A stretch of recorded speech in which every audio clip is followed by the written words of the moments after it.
That shit sucks.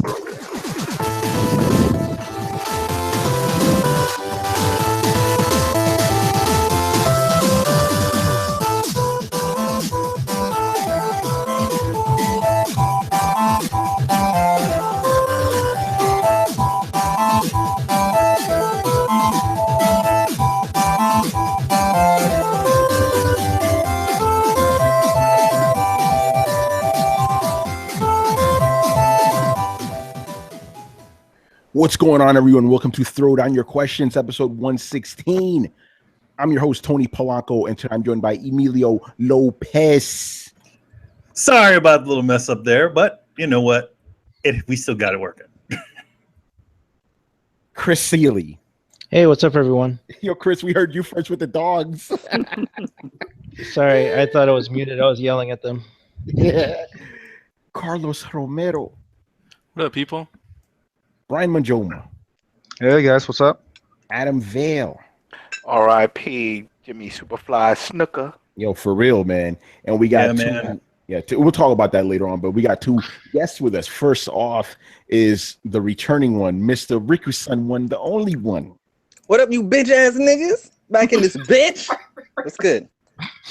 And making his debut on Throwdown Your Questions, our good friend from Otanime, rest in peace, Otanime, Mr. LeRae Williams. You already know who it is. What up? All right, what's going on, LeRae? How you been, son? I've been good, man. You know, out here grinding. You know, playing games here and there. Playing Final Fantasy 15, which y'all did just spoil cast without me. Man, I was ready to go in on that. Man, I felt bad because I felt bad and stupid because I was like, LeRae plays Final Fantasy, and I'm like, he likes anime. Of course, he plays Final Fantasy. This shit didn't even register with me, you know. But yeah, man. Listen, that episode was almost 3 hours long, bro. So I'm glad you weren't there.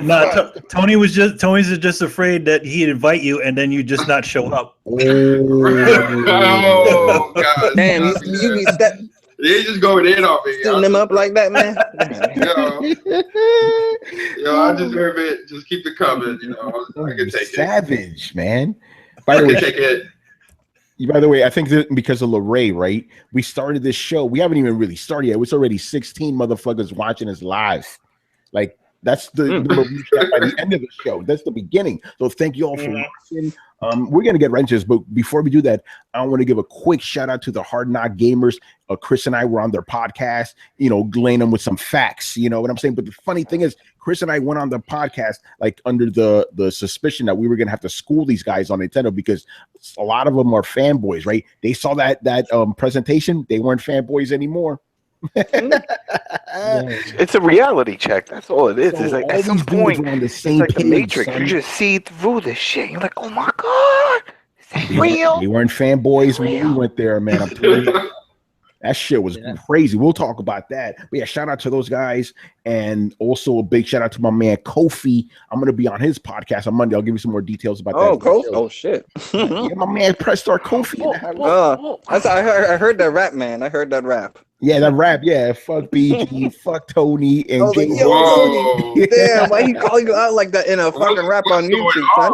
Yo, what's going on, Tony? I didn't know you have beef with people. Yeah, it was cool though. It's cool though. But yeah, because he's part of the Switch gang, right? Kofi is, and he's coming after people with bottles, son. He's gonna be hitting over you. He's gonna be hitting you over the head with a bottle if you don't be down with the Switch, you know. But I don't even know if Kofi's out with the Switch after that bullshit presentation. Yeah, man. People don't even have it in their hands and already praising that. Come on now. Man, I think he's still coming after me with the Grey Goose though, so we'll see about that. He's coming at me. That Grey. He better be giving you that Grey Goose after he talks to you. Gotta sprinkle that Cisco. Pour that shit in a bottle and be like, you know what, man, you were right. All right, so since we have a million fucking questions tonight, we're gonna jump right into it. And the hold on, did we have a specific amount of questions we had per person? We got rid of that shit. No. Nobody went over their limit. It's just a lot of people asked us questions. Yeah, we don't have a limit on how many people get asked. We have a limit on questions. Everybody was nice. They stay with 3 questions, but there was a lot this week. But it's all good. All right. Now, the reason we got Riku here is because one of these questions was directly at him, and for Brett too. Brett's not here. I think because they're having crazy ass storms out in Kansas. You know. Damn. So this is from JK Livewire. He goes, before he even goes off, he goes, I posted my questions on the wrong page last week. LOL. I was a little bit salty about not getting these questions in, but either way, I enjoy the fuck out of that 3-hour episode. Anyways, here are my questions for this week. I hope I posted them in the right page. Yes, you did. All right. By the way, he did post it on the right place. He posted it on the Throwdown, which people were supposed to post their questions after the new year. Oh, see, he didn't listen. No, he did the right. Oh, he posted it on Throwdown. He's not supposed. I told Not supposed to do it on Throwdown. Post it on Throwdown. You wait until Throwdown starts, then go back to the previous episode of Throw Down Your Questions and put your questions there. You know, just like it hasn't changed. If you wanna leave us questions for the episodes, always go to whatever the latest episode of Throw Down Your Questions is. You know, and the latest episode was 115 at that point. You know. So he didn't listen, you know, but there was a little bit, people always get confused anyway. But you know, it is a little bit confusing. There is a specific place, but I wish that where we just had like a question section that we could just have people submit to. But unfortunately, we can't do that. So yeah, remember everybody, even you guys on YouTube, even you guys on YouTube, as well as the people listening on iTunes. Make sure you go to thecoalition.com, which is always linked inside of our descriptions.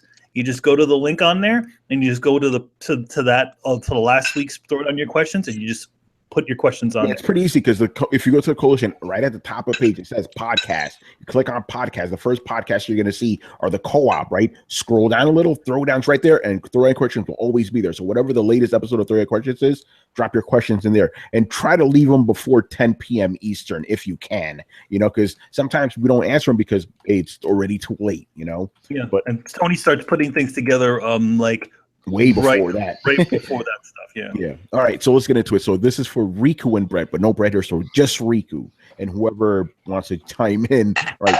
What advice would you give Koei or Tecmo Koei, or is it Koei Tecmo or Tecmo Koei these days? I don't know what the fuck it is. It's funny because their logo says KT, Koei Tecmo. Yeah, it's Koei Tecmo. It's Koei Tecmo because you remember Koei bought Tecmo, so they're like, our name comes first, motherfuckers. Yeah. All right. So okay. So what advice would you give Koei Tecmo about what to keep, remove, or maybe bring back in Dynasty Warriors 9? He goes, mine would be special attacks. Remember in Dynasty Warriors 3 and 4, when you hold triangle, you can do this grabbing move and do a special attack. I love that move with Lubu and his stabbing in the chest animation. Why did they remove that? All right. So Riku, what features do you want back in Dynasty Warriors 9? Let me talk about that Lubu stabbing move first, because that shit was a motherfucking bitch. He spammed the fuck out of that move. I show you the fucking gameplay. That shit was crazy. Christ, fucking brutal. He actually still has that move, but it's not in this triangle. It's like in his like 4 squares and triangle, but he still kind of has it. As far as the stuff they removed, they I'm only gonna name just what what you want them to bring briefly. Back, you know. Yeah. Briefly. All right. So from Dynasty Warriors 3, they need to bring back the versus mode, because if there's one thing, that's probably the reason why 3 is my favorite, because it is, you know, the versus mode. And that's one of the reasons why fighters today are afloat, because of its competitive, you know, modes. You know, if Street Fighter didn't have a versus mode, like the fuck, you know. Didn't all the knockoffs of Dynasty Warriors have a versus mode? They started bringing them. That One Piece that I was playing had a versus mode. Really? Yeah. Interesting. Yeah. I don't remember. Which one was that? One Piece Power Warriors 2? It had to be 2 or 3, because it wasn't 1. I platinum 1. Didn't have one. It was one that said it supported 2-player, but yeah, I remember. Yeah, I remember it had 2-player, but it was co-op. It wasn't competitive. It wasn't competitive. Yeah, that's one that has like a dream world or some other shit. I forgot what it was. Yeah, that's one thing they have. They have all of them have co-op. They don't have competitive. The last one to have competitive was like Strike Force. That was amazing. But they need to bring fucking versus mode. I think the reason they don't want to bring it back is because they have fucking 80 plus characters now, and balancing would be a bitch for that shit. You know, they waste all their budget on balancing and then go fucking bankrupt with 80 fucking plus characters.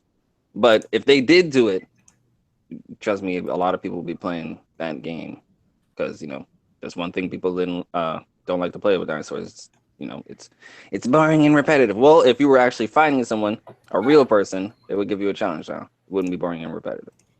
From 4, they need to bring back those duels, and from 6, they need to bring back the grabs. That's one thing that was cool from 6 was heavy grabs and light grabs. They took all of this shit away. They took away the versus mode. They took away the duel. They took away the grabs. Well, it looks like that's another reason for someone to get For Honor then. To get For Honor. I saw stuff about For Honor and I was just like, I don't know. The gameplay looked sloppy to me. I'm not sold on it. Yeah, it looked sloppy. I played that game and I'm still not sold on it, to be honest. What, from a gameplay standpoint? For Honor, yeah, because it seems like it's just another like multiplayer only competitive game, and you know I'm not about that life, you know. So if the competitive is good, I'm about it, you know.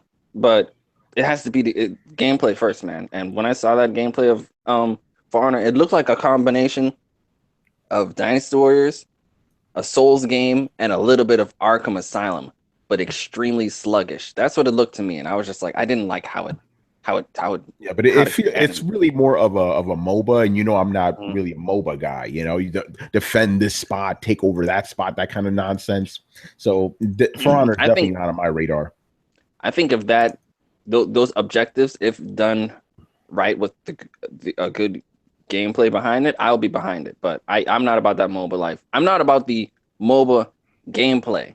I actually like the objective nature of MOBAs, like go over here, capture the space, doing your squad, go over here, you know, I like all of that. I just don't like the gameplay behind MOBAs of, you know, standing there clicking, waiting for that move to recharge, and let me do this move while this move recharges, and let me run over. I don't like it. I want to do some motherfucking combos. You know? That's why I play Dinosaurs and Devil May Cry and shit. But yeah, that's all I got to say about that question. All right, cool shit.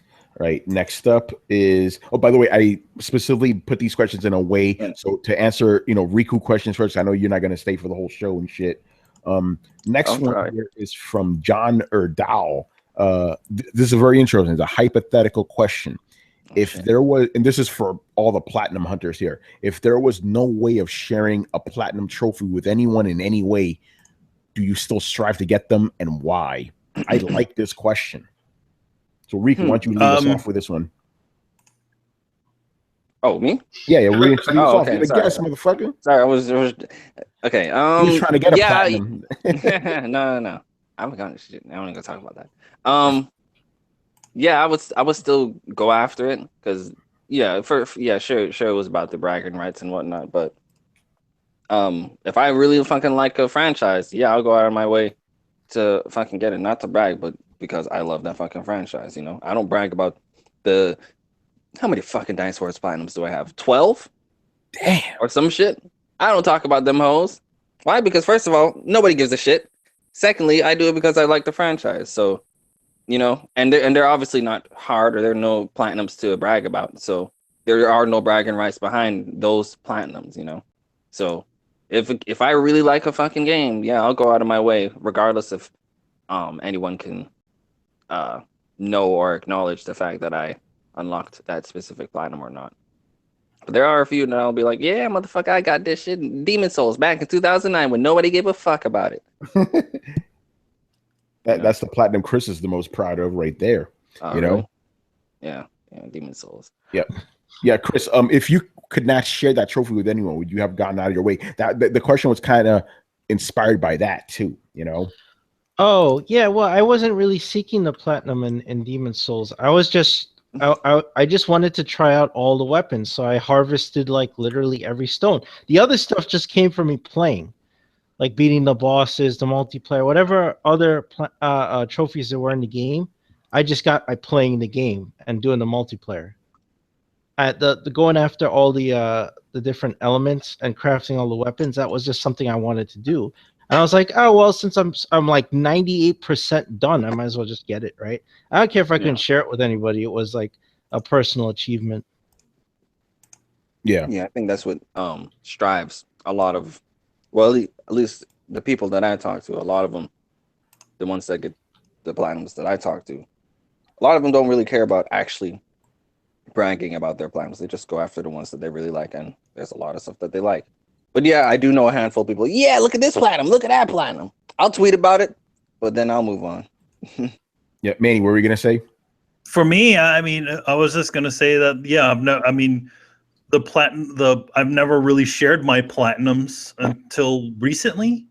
I mean, the way I usually get platinums is the way Riku gets platinums. It's like you do it in a game that you enjoy. It's a game that you don't. It doesn't seem like an exact chore to do. You know what I mean? Yeah.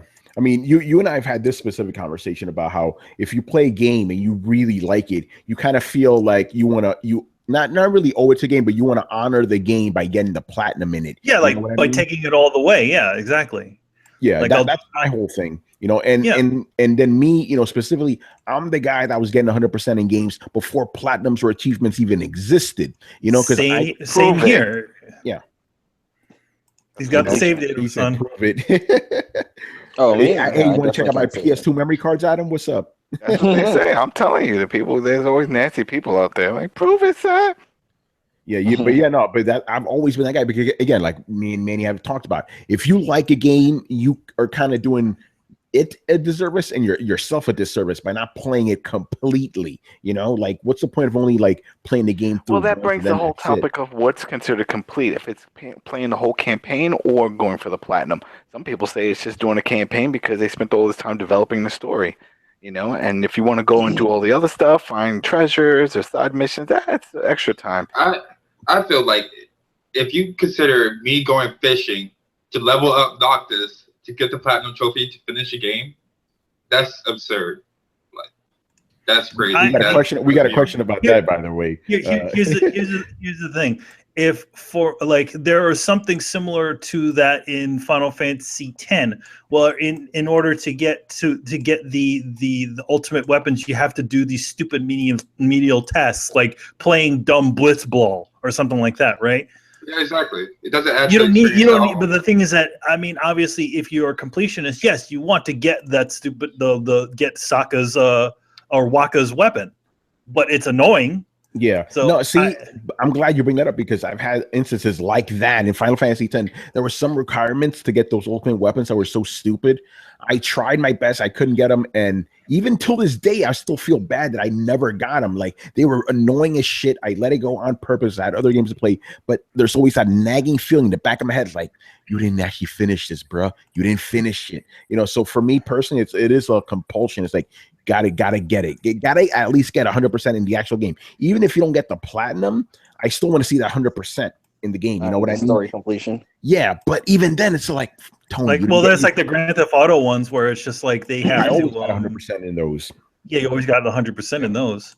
Yeah, funny thing is that, but a lot for the Grand Theft Auto things, like there was actually even more to it. You know what I mean? For Grand Theft Auto 3, and actually all the ones on PlayStation, right? If you got 100% in that, you would get extra shit. Always get extra stuff, so it was worth it. Nowadays, not really so much anymore. It seems like trophies. Yeah, it's like all the extra shit that you get now in games are all DLC now.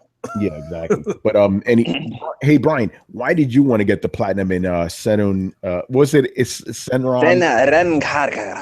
Yeah, there you go. Kagura. Why'd you get that platinum? Because I like the game. Because you like titties, son. There you go. I like the game as well. The game was fun. Like the game gameplay was actually quite fun. No, it actually was genuinely fun. No, I understand. Trust me. It was scary how fun it was. I'm like, wow, this is actually a good game. Like apart from the tits, like they really didn't have to. They really didn't have to like advertise the tits, but exactly, it just that was literally icing. Yo, Brian, you know what it sounds like to me? It's like come for the tits, stay for the gameplay. Mm-hmm. Yeah, there's some boys out there. They're like, oh, let me play this game. Yeah, but that's a great point. It's like Brian didn't even think he was going to get a platinum in that, but he ended up enjoying it. So he wanted to get it. All right. Anybody else want to chime in on this? Riku has pretty much said most of how I feel. Like I don't get on the games that I like, and also I get on games that I don't like because once I platinum a game, there's a very rare chance I'll go back to it again.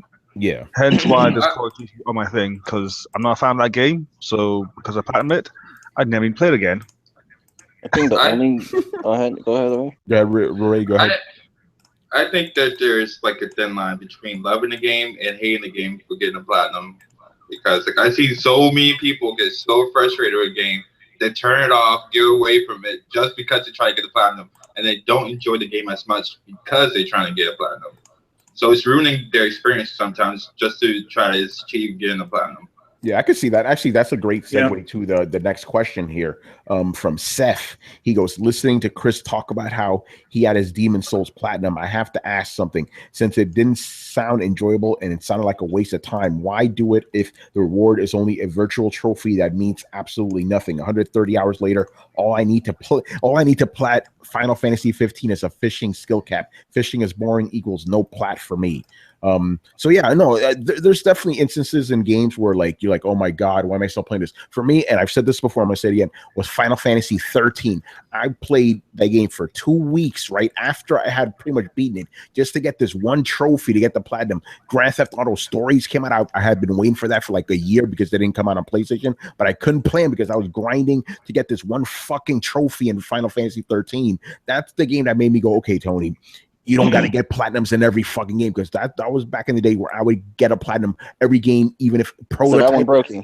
Yeah, Prototype was another game. I didn't like Prototype. I got the platinum in that bitch. See, that's the thing. You beat me on Prototype because I actually did not like Prototype, and guess what? I didn't even beat the story for it. Wow. No, actually, I did. I didn't platinum it though. You know what the real name for Prototype is? Bullshit.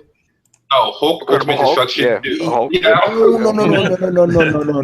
Lorraine. The reason I got hyped for Prototype was because I love Hulk Ultimate Destruction. So I played this. I'm like, this is gonna be just as good. It wasn't. That was like Hulk Ultimate Destruction light. You know, it was bullshit. You know, but I still got the platinum in that bullshit game. The AI was dumb as fuck, dude. Like I remember like transforming into one of their homies. And then, like, I'm running up a wall in front of them. They didn't do shit. They're like, "Oh, Jimmy just running up the walls today." Yeah, it's stupid. I love the Hulk Ultimate Destruction, but Prototype was ass. But I got the platinum in that. I like Final Fantasy 13. Yes, I like Final Fantasy 13. But that platinum was ridiculous. But so after that, I'm like, okay, if it's not too out of your way, get it. That's why I got the platinum in Final Fantasy 15. But the thing is, with Final Fantasy 15, I like getting the platinums. Like there was no trophy in there that I felt was like egregious. Like I know, Lorraine, you disagree with me. People already know me on Twitter. I fucking loved fishing. That was my jam. You know, I was fishing just cause, and I'm like, I get a platinum for this shit.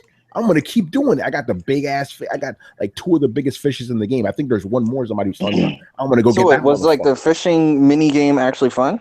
Hell yeah, it was the shit. It was the greatest thing, man. I like people who follow me on Twitter know how much I love that fucking fishing. Well, how do you? What are your thoughts?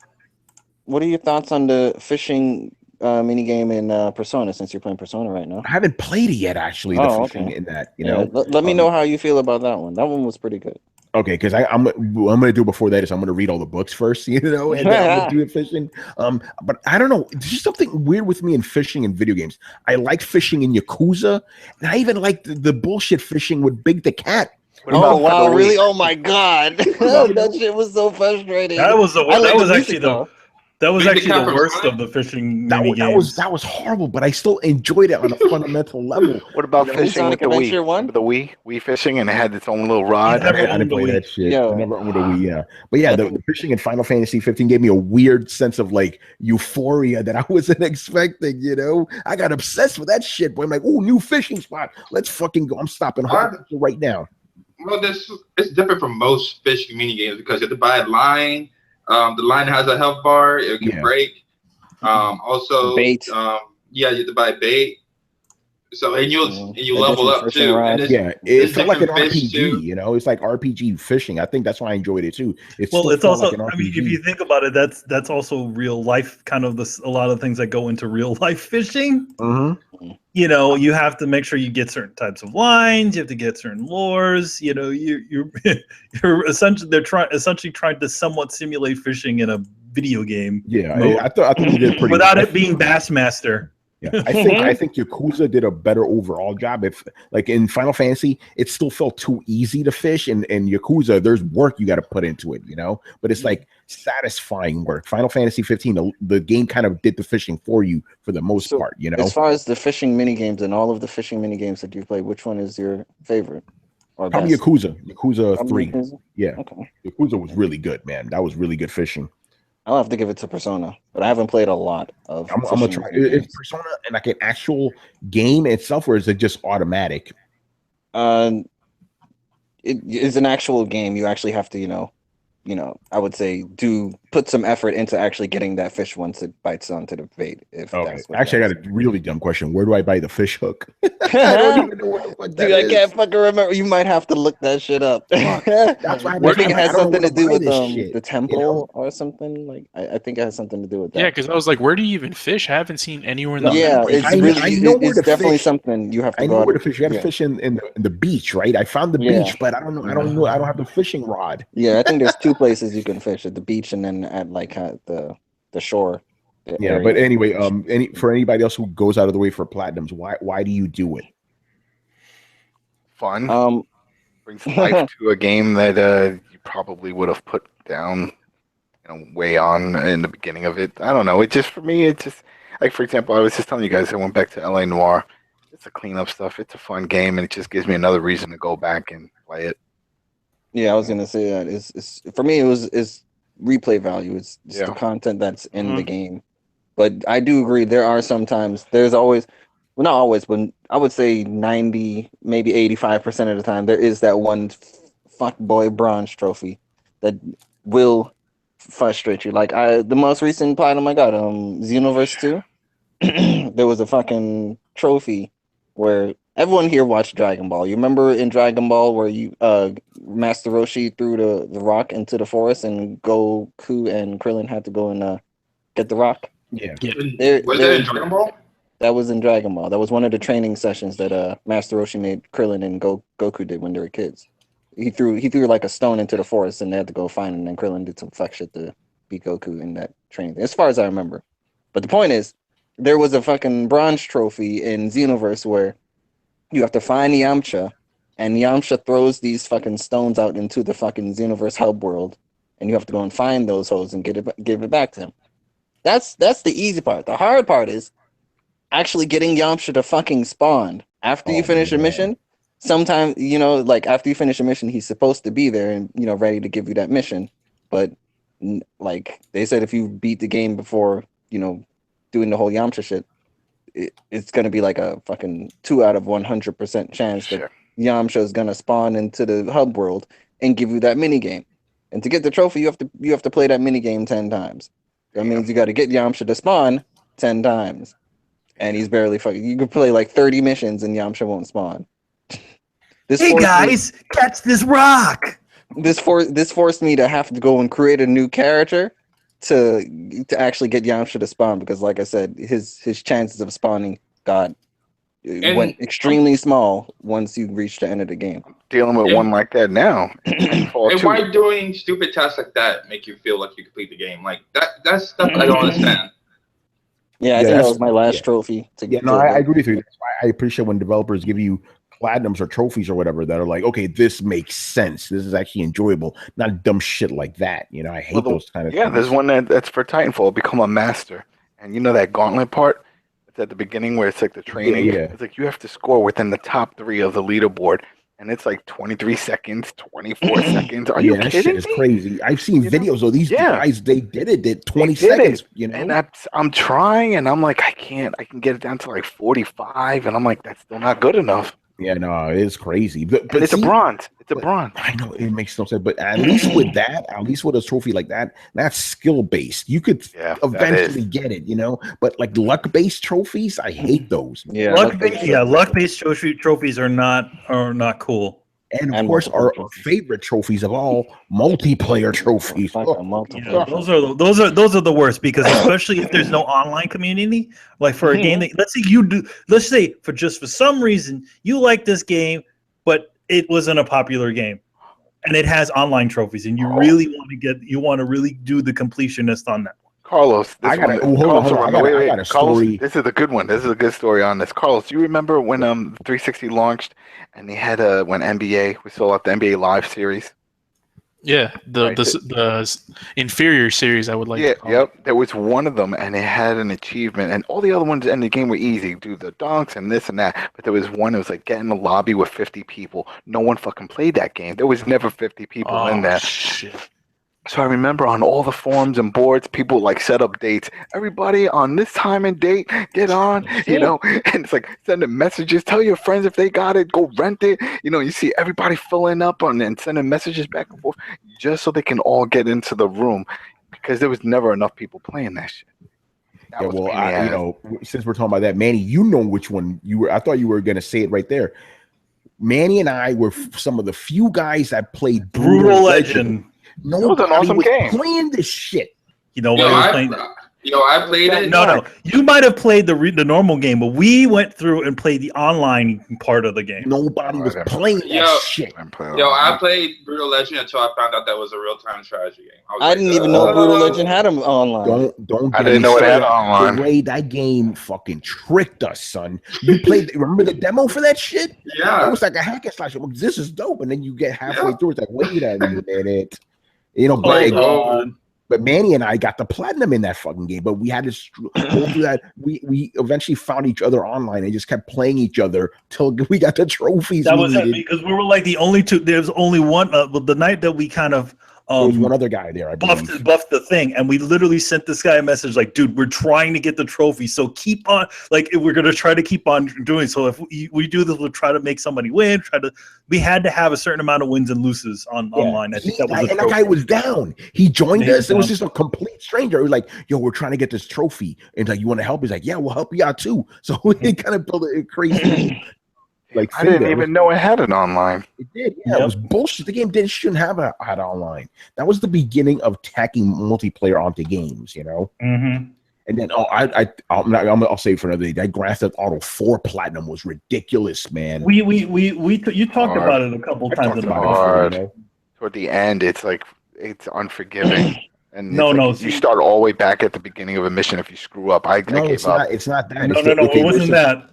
Basically, and it was a bronze trophy, right? Bronze. It's always a bronze. Yeah, always a bronze. This thing should have been a platinum in and of itself. Okay, you have to beat every mode in online, right? Which is fine, right? You know, you figured, okay, I'm gonna play a couple matches tonight, play a couple matches, you know, spread out over a week. For PlayStation, the trophy was glitched and it was never fixed. If you log off, all your progress is deleted. So me and one of my boys, and this motherfucker was from Germany, right? We're like, okay, motherfucker, we're gonna stay up. We're gonna get this fucking trophy. We stayed up for like 2 days straight. Like we were like, okay, I'm gonna take off for 6 hours now, go to sleep, leave our PlayStations on. We will alternate and shit. And we had to do like 130 races. Each one had to win. So basically, think about it, Adam. They didn't patch that? Nope, never patched it. Never did it. I had to win 130 races. He had to win 130 races. So I would let him win. He'd let me win. Back and forth. And no way to track any of this either.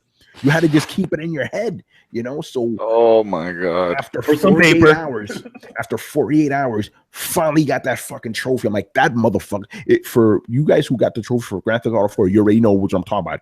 Auf Wiedersehen, something like that. That's that trophy. If you get that, that is an honorary platinum. Did the Germany guy get it also? Yeah, we both got. We were helping each other out. Say, nah, fuck that Germany guy. As soon as I got my trophy, I did, son. Help me, Tony. Gotta go to sleep. And then there's also the other one. This was the days when there was no party chat. Party chat didn't exist for PlayStation. So you guys are behind. Yeah, it was all typing. You know, Manny, go ahead and then we move on to the next. And then there was also, you know, the thing is that like the old trophy like community was actually like really like different on the PlayStation. Like a lot of times to get those stupid mandatory online trophies, you know, people would team up, you know, get together on the forums, and then they just, you know, try to get those online trophies. Like it's the only way to do it. That was the way it was on the Xbox also for a while because there was no community. So it's like. By the way, that trophy that I'm talking about on Xbox, it was fine. You could play a couple matches. It'll keep track of all your shit. PlayStation was glitched. Always. It never got patched. Fucking crazy. All right. What was that? Dead Island with the little radios that you had to pick up, and there was a glitch where one wasn't in the spot where it was. I forgot the name of the company. Fuck them. I tried to get my platinum in Dying Light. The shit glitched, and I never went back to that fucking game. That game is so hard. Son, I was on my way to get the platinum. One of them was beat all 51 side missions, right? I beat all of them and I never got the trophy. Come to find out it was glitched. Like, fuck that shit. That's probably the thing that's worse than multiplayer trophies. Glitch trophies. Glitch trophies are worse, man. Wow. All right, let's move Unless on. they glitch in your favor, like Uncharted. Yeah, it's worse than I actually do know what's worse than a multiplayer trophy and a glitch trophy. A multiplayer glitch trophy. What the fuck? Yo, could you imagine if you're one of those guys that got the 10,000 kills in Killzone and that trophy was glitched? Could you imagine that? Oh, I could imagine if you're spending all that time, you're like, damn, it didn't pop, and you go online and there's like, trophy. And you find out that one's been glitched. You're like, I wasted all this time. Yeah, that was a resistance trophy, by the way, because I was actually trying to make resistance to my first platinum, and I that was one of the trophies that made me not hit it. Fuck Techland. There was a dude on my list. His first platinum. He only has one platinum, and it's in Battlefield 1, which has a shitload of multiplayer. Yeah, and I'm Battlefield like, 1. I actually tried that one too. I was like, All right, let's move on. Rico, you gonna stick around a little bit, or you Yeah. I'm a stick. All right. So the next question from Mr. JK Livewire is, this is a fun one. Which martial arts skill would you guys like to master? Wing Chun or CQC, close quarters combat? Wing Chun is Ip Man, by the way. If you didn't already know. Wing Chun is Ip Man and Bruce Lee. Well, okay, so which one of those would you like to master? Well, I did Brazilian Jiu-Jitsu for a long time, and then I dated a girl who did Wing Chun. That was a tough one because it's a lot of hand motion, and she would come home with like black eyes and stuff, and it sucked when we would go out on the street and go out, because I always remember one time when we were waiting. We were at like a Chipotle or something, and we're looking at the menu, and I'm telling him like, "What do you want to get? Just make up your mind." And we sort of like arguing, and then this woman looked at her, and she had a black eye. And she looked at me, and she said, "You don't need to take that shit. You can get body." and then I'm like, "Oh damn!" And cops and stuff giving us dirty looks. It's like I'm not beating her. It's just, but I just for close combat, BJJ, Brazilian Jiu-Jitsu. I love it. Takedown, submissions, chokes. Yeah, but out of these two, which one do you pick? The Wing Chun. Wing Chun is fine. Okay, let me ask the serious strikes. Who is not going to pick Wing Chun in this one? I would probably pick CQC because that also involves gun abilities too. Yeah, that is true. It's a technique that involves a gun and a knife, and it also doesn't involve. You don't need to be in the best of shape to do CQC. It's a lot like a little like karate, where it's essentially using the other guy's abilities against them. Krav Maga. Or that other Krav Maga, that crazy, that friggin' crazy like I'll take your eyeball Israeli out. thing. Israeli shit. From Kill Bill. Yo, the person from Kill Bill, I would love to learn that technique, but I don't know, man. CQC, I think it's like very underwhelming. Every time I play in a Metal Gear game, all Snake does is like kick. Or he like flips the person over. I'm like, well, the thing about CQC is it's not supposed to be flashy, and it's also supposed to be your people who aren't incredibly physically able or should be able to do it. That's the whole why it exists. Like Wing Chun there's a lot to remember in Wing Chun. There's a lot of hand movements, a lot of movements like kicking. You have to be in the best of shape. You can be a little bit frumpy with CQC. I think we can agree on this that Snake is far from being unfit. No, he's not. Yeah, he's not frumpy. He's not like a fat ass. God damn, that man's fit. He can learn some more techniques. Yo, what was the name of that fat karate guy? Oh, Sammo Hung. Yeah, he did Wing Chun. He did Wing Chun. And he's fat. Wing Chun. And he's fat. But I'm sure that fool just did all this like friggin' like stamina training and shit. Okay, so everybody with Manny's Wing Chun, right? I want to do some CQC. And then the second part of the question is, who would win in a fight? Ip Man or Big Boss? Ip Man, son, come on now. It would be because here's the thing about CQC. CQC is also a bit of a half martial arts. It's supposed to be used on people that don't exactly know martial arts. Yes, Ip Man will come in, he'll wreck some shit. Yeah, like Ip Man will see Ip Man will see that whatever he's trying to do, will like, oh, that's it, you're done. All right, I think we answered that one. So let's move on here. Next one. Okay, this is an interesting one. Why is everyone upset about how Resident Evil 7 is not Resident Evil? Listen, I'm not a huge fan, but I did play 3, 4, and 5, but not 6 because I was a bit after playing 5. But after looking at the demo and watching some of the trailers and seeing how Jack and his family is going to be on your ass throughout the entire game, it got me hooked.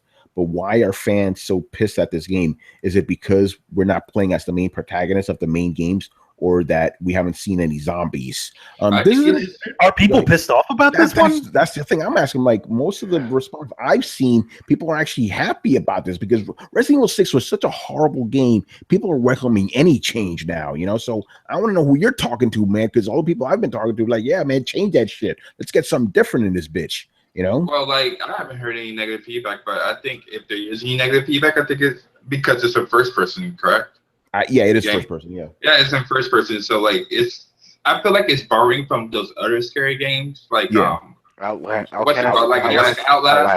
that. Like it's riding off that hype of that, and you can see that it's like borrowing directly from those. So I can see why people are mad because this is just lazy development. Yeah, I can see that, but again, I haven't seen that hatred on my end. You know, most of the guys I know, and they're Resident Evil guys, even on this podcast, all of us are like, "Yeah, that's cool, man, go for it." You know, I don't know, it's weird.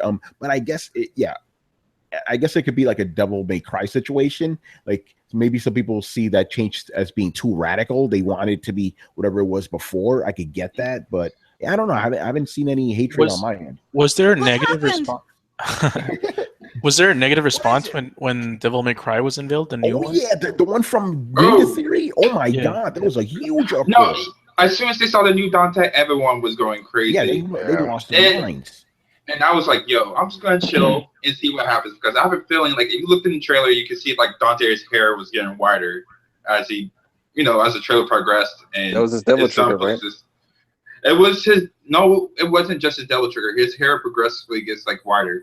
Oh, okay.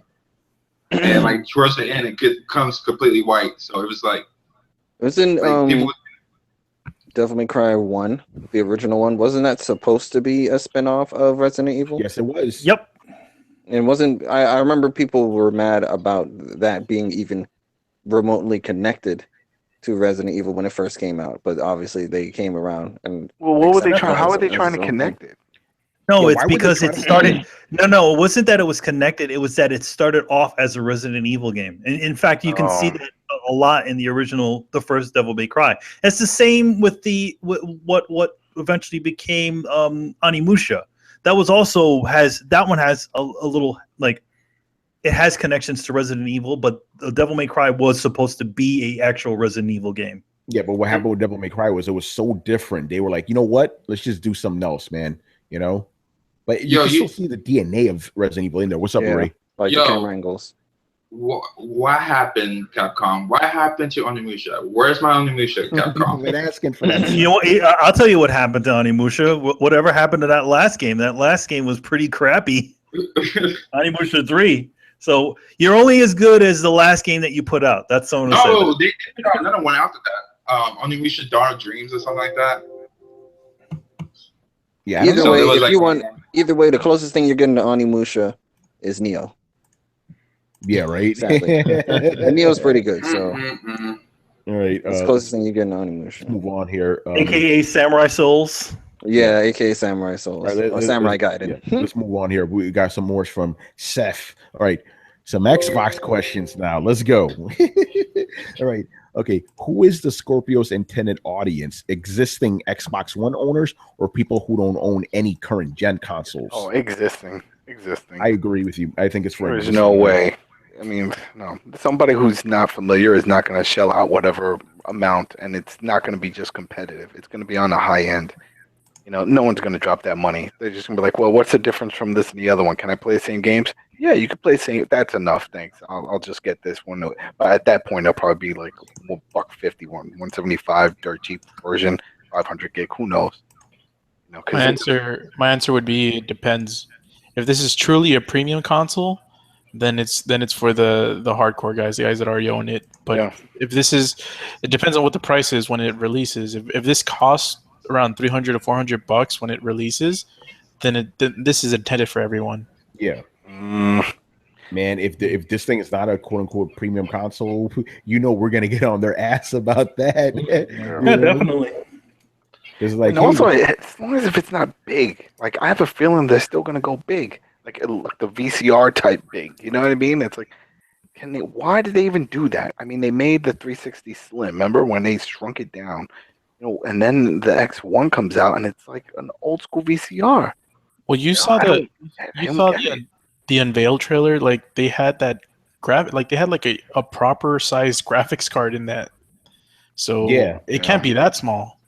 That's true. Well, you know what it is because also you remember Sony totally, even though they're using these specific graphics cards and stuff like that, they're kind of redesigning the board so that these things can sit on the actual board as opposed to Xbox where it's essentially like a module just snaps in. Yeah, it's like they're not looking to redesign any of that sort of stuff. Would have probably taken them more time than they wanted to need to spend on it. They're just like, okay, does it play the games? Yes, it plays the games. All right, let's go. Oh man! And they're like, stick a shitload of fans on this thing so this fucker does not overheat. Yeah, and then put the Scorpio's gonna come out, and then you're gonna see a little faint rub off on the side that says Alienware, and it's like they tried to scratch it off. Oh shit! Yeah, and you know what? This question also applies to the PlayStation 4 Pro. Most of the guys that bought that shit are guys who already own a PlayStation. Yeah, let's just be honest. All right, so I think we answered that one. So moving on here. Okay, why do some people play the sequel to games without playing the first? I'm seeing this with Nier Automata, when Nier is one of the best multi-platform games of last generation. Well, ain't the new one self-contained? That doesn't have anything to do with it. It's half and half self-contained. If I remember correctly, it's based. It's a sequel of I think the fourth ending of Nier, if I remember correctly. So but is it necessary for you to play the first one to completely understand the?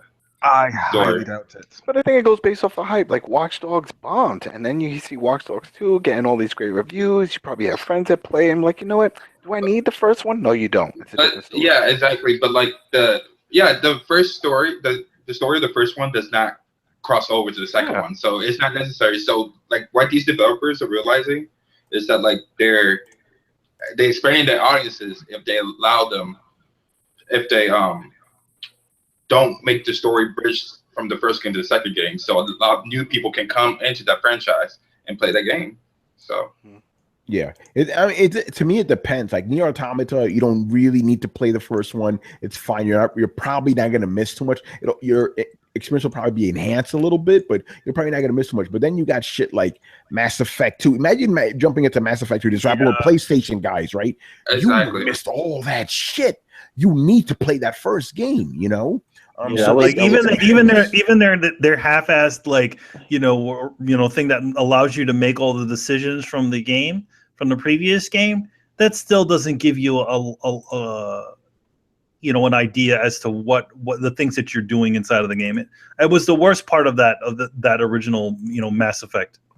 Yeah, exactly. I mean, then there's other stuff like you could jump into Street Fighter 5 without having to play the other Street Fighters. You're good, but fighting game, yeah, it depends on the game, So that's what it is. But I think Lorraine hit it too. It's like a little bit of hype goes into it. Like you hear, oh shit, they're coming out with part 3. Listen, let's just be honest. I know Brad. Dead Rising. There you go. Dead Rising 2 offered co-op. Yeah, I can say that. I can say this without Brad being here because he'll scream at me. But it's the truth. Nobody played Fallout 2. Everybody jumped on Fallout 3. I played Fallout 2. I played the PC version. No, I mean there was. Let me back up. You're telling me that console gamers played Fallout 2? No, console gamers. I'm a console gamer, and I tell you that I changed your statement there. You changed your statement there, Tony. You said no one, and then you changed it. Guys, fucking semantics again. No, but it's true. No, that is not semantics. That's important information that you just omitted. Yeah. Stop that I omitted. I just said if it wasn't for the people playing the first one, you said that nobody played it. Okay, yes, so people did play it because nobody would be they wouldn't be making another fucking Fallout game if people didn't play it. Since you want, okay, so I got to, since you guys didn't understand my statement, I'll see. No, it has nothing to do with understanding. You just omitted information. Say the information. I just fucking said it right now. Dang, chill on my nigga Tony, man. Chill out on me. Chill out on my nigga Tony, I filled the information. You motherfuckers still want to grill me. Dang, they hit my nigga Tony with the fire, man. They hit my nigga Tony with the hot fire, man. Calm down. The fireballs. No, don't get hit with the fireballs. Now the statement is, no console gamer actually played Fallout. That is a true statement. Man, get out of here with that bullshit. That is no. We do not know what you mean because you omit some specific information. Remember when they did come out with 3, how hyped people were. Who were those people hyped? People that played the previous versions that were on PC. Mm-hmm. I still have those previous versions. I mean, they changed it up when they made it a first person, but I love that world.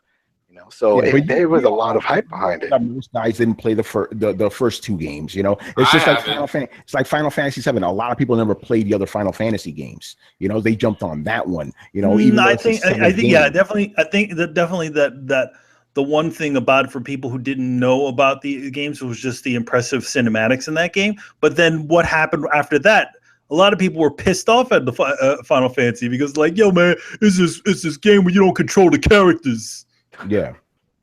Oh man, that was like 4 or 5 discs, right? Remember on PlayStation? That was like but you know what happened with Final Fantasy 7, right? No game looked like that before. The graphics no game did look like that, but the thing is that fundamentally it still plays like the other Final Fantasy games. It played like the other Final Fantasies, but the thing is that what did they show during the advertising campaigns? They didn't show the fucking game. They showed you all the goddamn cinematics. Exactly.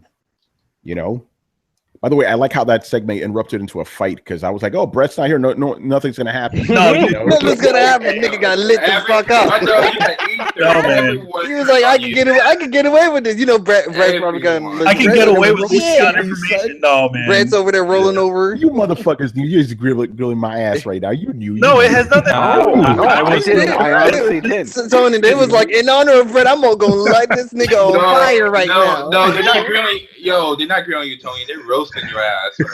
Man, that's all on. This is Throwdown. This is what we do around here, man. I'm the host, I'm exempt, man. We call niggas out on their shit, Sony.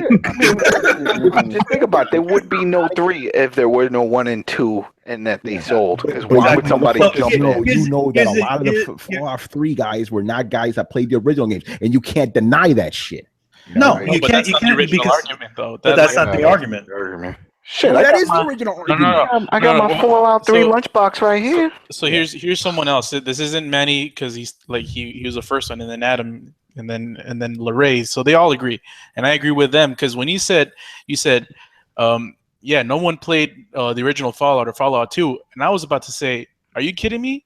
But then you changed it to no one played it from the consoles. Yeah, there I agree. You're gonna get on my ass, even though because you're immediately from what it's because you're in you trying to simplify your statement. You're omitting a shitload of people. You're omitting the people who essentially created that series. Yeah. Initially, they created. I'm omitting them the way Bethesda omitted them. No, you're omitting them the way because the thing is that there are people who are fans of something usually will buy something if there's a sequel of it, especially depending on how well the last one. And the thing is that being that Fallout was already in the zeitgeist as a decent good series, as a great series, from there they were able to jump off and be like, okay, what if we did this now?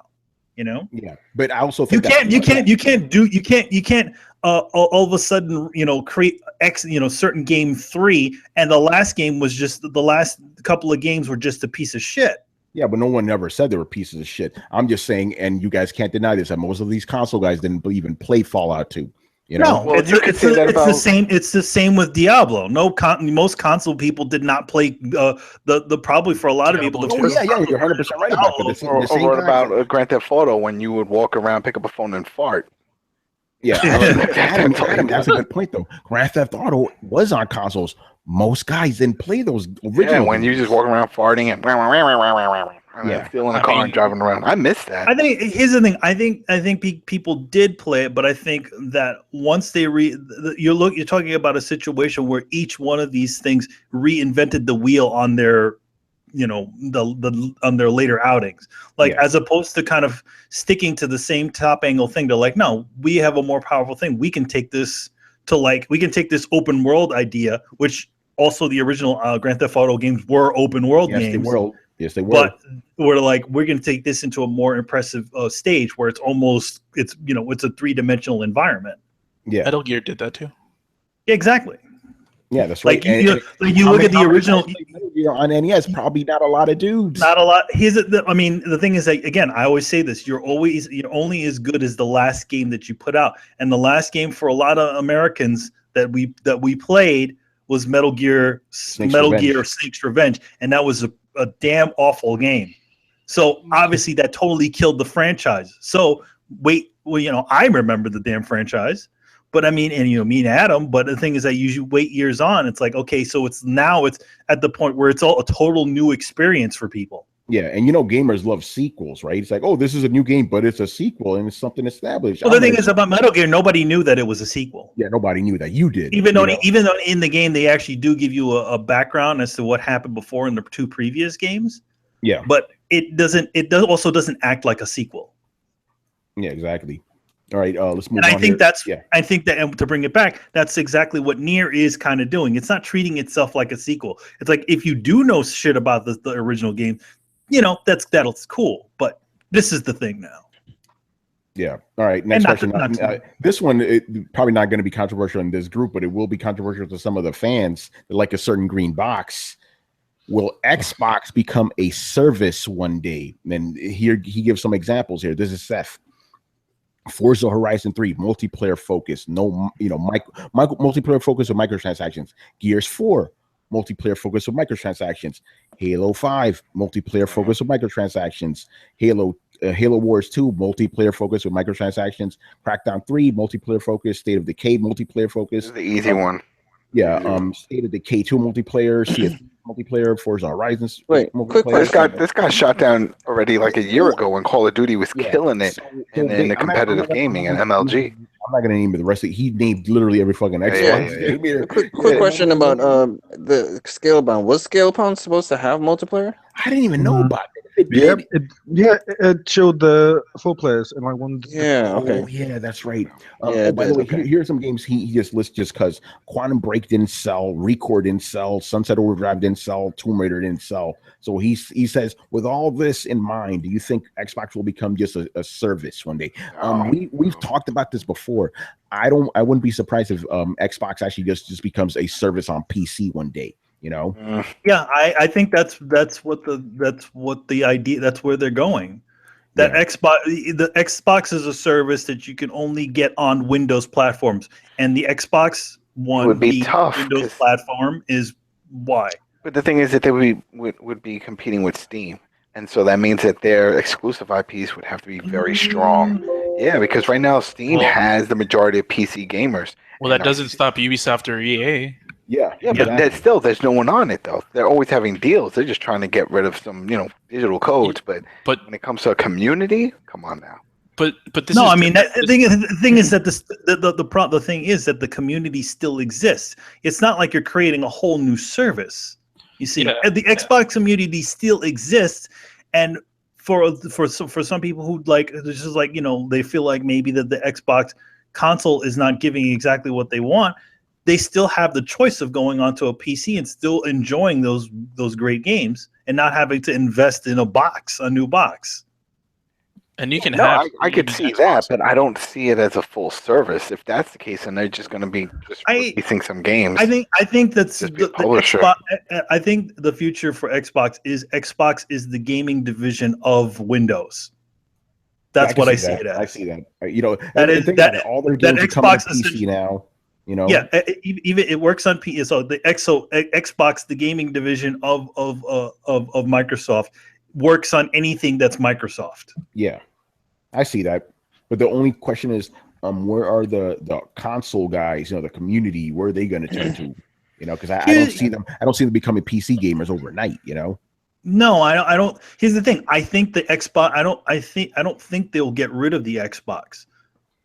I think it'll just. I see what you're saying. I see what you're saying. I think it'll still be a device. I think for those folks who don't want to deal with having to deal with calibrating things on PC or whatever, you have the simple thing. So it's essentially what Steam was trying to do, where they were like, okay, we have these Steam boxes, which are like the simple version of PC gaming. This one is like, okay, you don't want to deal with all the stuff that comes with PC gaming. We will still give you a damn good experience if you buy our box. And the thing that people need to understand is that it's not failing. I mean, look, what is it? PlayStation has like 55 million and Microsoft has like 30-something million. I mean, these are high numbers. There's a lot of people with these consoles. So, yeah, it's second, but it's not, oh, shit, this is the time to close up shop. You know what I mean? They still have a lot of people, and that's a lot of eyes on that product and a lot of money that can be passed through microtransactions. So it still makes sense for them to have a piece of hardware out there on the market. Yeah, that I don't see the Xbox going away. That's the one thing. I don't see it going away, but I see it as the gaming portion of Windows, which you can play on Windows devices. Yeah, it ties into that new mode. You heard about that new game mode that's coming to Windows 10. Yeah, I heard about it. Yeah, so there's a special mode that it's going to come just for gaming, and it's going to do the enhancement with your video card and all that stuff, so that way you don't come across issues with drivers and whatever programs don't. Yep. All that shit. Mm-hmm. Yeah, I definitely see that happening. Anybody else want to jump in on that? Well, I believed it was going to become a service, and I thought the Scorpio was kind of the olive branch to bring console gamers to a PC experience, and then eventually transition them to PC gaming. At least that's what I believe. Yeah, I thought the Scorpio was a bridge, and that they would consolidate Xbox into just a pure Windows 10 experience. We may still see that, I think them having games on PC simultaneously could be part of that deal too, It's a test. They're definitely testing that water right there, just to see. And I would love to see those numbers. Yeah, how many of those? Microsoft didn't give you the numbers though, but you're right about that. All right, let's move on here to some Switch questions. Chris, I hope you're ready, man. Right, okay, when you look at this is from Mebs, by the way. Shout out to Mebs. He hit me up earlier today on PSN. So he goes, when you look at the individual components of the Nintendo Switch and how much it costs, do you think that they are way overpriced? I mean, one Joy-Con controller is $50. It's all overpriced. All of it. All that shit is overpriced, all of it, bro. No, one Joy, it's all overpriced. But you know why they're doing Joy-Con. They've been hanging out with Apple too long. That's what's going on. They think that they think they can get away with that shit. Yeah. Now, just to clarify, there's somebody in this room right now who predicted that not only would the Switch's accessories be sold separately, but they would be overpriced. I wonder who I'm talking about. Yeah, man, and it's interesting if you look at the pricing of the Switch, right? So you have a $299 system that comes with the Joy-Cons and everything. So take the price of the Joy-Cons and subtract it from the $299, and you're at $219. And then it has the dock. They value the dock at $90. So again, subtract $90. And you realize, so the Switch itself is $130 of hardware. Like, that's a little odd. You have to just question their pricing, that either they undervalue the actual game hardware, the actual thing that's going to play the games, or they have severely overvalued their peripherals, right? Which is, I said, the dock is a piece of plastic with 2 USB pass-throughs and an HDMI port. $90 for that thing. Like, yeah, it's severely overpriced. It's ridiculous. I don't think anyone could really disagree with that. No, they're dead. Again, Chris said this before. The way that they're going to try to recoup, to try to make more money is by buying their additional peripherals and controllers and things. We're talking about the Pro controller is $70. it's more than an Xbox or a Xbox One or a PlayStation 4 controller. Yeah, it's insane. And and the thing is that with a Pro controller, let's just be honest, right? If you're a serious gamer, you're gonna want that controller. And why can't they support the Pro controller that worked with the Wii U? You know what I mean? Because they want to rip you off. Sunday want to rip you off. That's what I'm saying. They want you to buy the new one. That's the thing. And then they were like, "Oh yeah, the different cards and all that." So okay, what about the games that I bought digitally? How come a lot of those can't carry over if it supports and competes? That doesn't make sense. I'm telling you, they want to make more money out of you. And they also they never had a single sign-on, so you realize all those games you bought are locked to your console. Yeah, they're still doing that shit. Well, no, that's. Okay. I mean, I don't know. I don't think so. I think the idea is they're going to do single sign-on where you have an actual Nintendo ID, and then you pay into their bullshit online service. Yeah, and then it would all be paid for now, right? I heard about that. Yeah, so before it was locked to your console. That's why they can go, oh, whoops, you got to buy it again because now we have the single sign-on and all this shit. So. As you heard, even after we did the show, we found out that the games that you get for that month are just like a weird rental for the month. Yeah. And they just disappear, and they were like, oh, if you want to keep playing, they just buy it. Like, that kind of sucks. And what am I paying? So I'm basically paying for trials? You know, yes. You're paying for old game trials. Yeah, I mean, look, this is all about making money off of you. This company has included a game with their systems the last 3 generations, and then now all of a sudden, and Reggie gave that ridiculously poor marketing spin on it that somehow that gives you more choice, which is just so insulting to anyone's intelligence that he said that. You know, like how does denying people a bundled game, especially something garbage like 1-2 Switch, 1-2 Switch, which is essentially a shitty tech demo, which has absolutely no additional graphics other than these like cheap photos and stuff like that. Yeah, right. By the way, as Fandom Vash just pointed out, we forgot to bring this up. Okay, not only is the Pro controller $70, right? The motherfucker doesn't even have a headphone jack. Nope. Oh, and you know how they do. And you know how they do that with this thing, with your phone, your cell phone. You want to talk online? You gotta use your phone with an app. What fucking bullshit! And the thing is, these Nintendo fanboys are eating this up. Yeah, that's fine. That's fine. So, you know, see, the phone thing that would be great if it was an alternative. If it came with it, because that would be cool if I could be in a PSN party, and I could actually.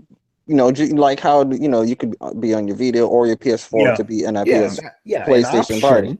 And if they added that to the PlayStation app, that I actually do think that would be a great feature if they did add the ability to be inside a PSN party from your phone. But it should not be the primary and only way. Yeah, that's stupid. That's stupid. That would be funny if you get a call and it just says like PSN party when you pick up like what's up and you hear all these voices. No. I mean, you could. Text chat via it and send voices via it. Like, why the fuck can't you do that by now? Yeah. So and there's also that. The because I feel like that Nintendo wasn't able to the reason why that happens is because Nintendo wasn't able to develop something a good solution within the console. So what they're doing is I think that they're hiring somebody who specializes in doing that sort of stuff. But they're relegating everything to an app, which they also didn't say that this app would be available for both, iPhone and right? Yeah. Right? Yeah. You don't know. Wait, back up. It's not going to be available for what? Android. It's not going to be both on Apple or the Android. The Droid. That's just speculation. Because just like Super Mario Run, they prefer to develop on Apple, right? So they didn't say this app would be available on both and not simultaneously either. Why did they omit that? So you got to think about that. And if they do that, if they screw over Android owners, that should be a clear indication that you should not support them then. If they're not going to give you a headphone jack, they're not going to give you a way to voice over IP on the system, and they're not going to you have to use your phone and they're not going to support you, then likewise don't support them if they're going to do that. Not until they get their shit right. Yeah. Also, let me also add that in some of their sizzle videos, they show you how the stupid parental app works, but they never show you how the actual UI for the Switch works. Right. Yeah, Still don't know what that shit looks like. No, they showed the UI. It's like the barest bone thing out there. Yeah, it's probably equivalent to like a cell phone app. Yeah, It's shitty and lightweight. But it's bullshit. All right, let's get to this next question again about Switch. All Mepson's questions are about the Switch. Okay, get ready. And Chris, I specifically want your answer for this one. Okay, in your estimation, how many units would Nintendo need to sell for the Switch for it to be deemed a success? In whose eyes? Oh, okay. Yeah, exactly. In whose eyes? That's An objective success in everyone's eyes. Well, no, that's too broad Really? a thing because Right, okay, so there's shareholders level of success, right? Yeah. So I invest in the company.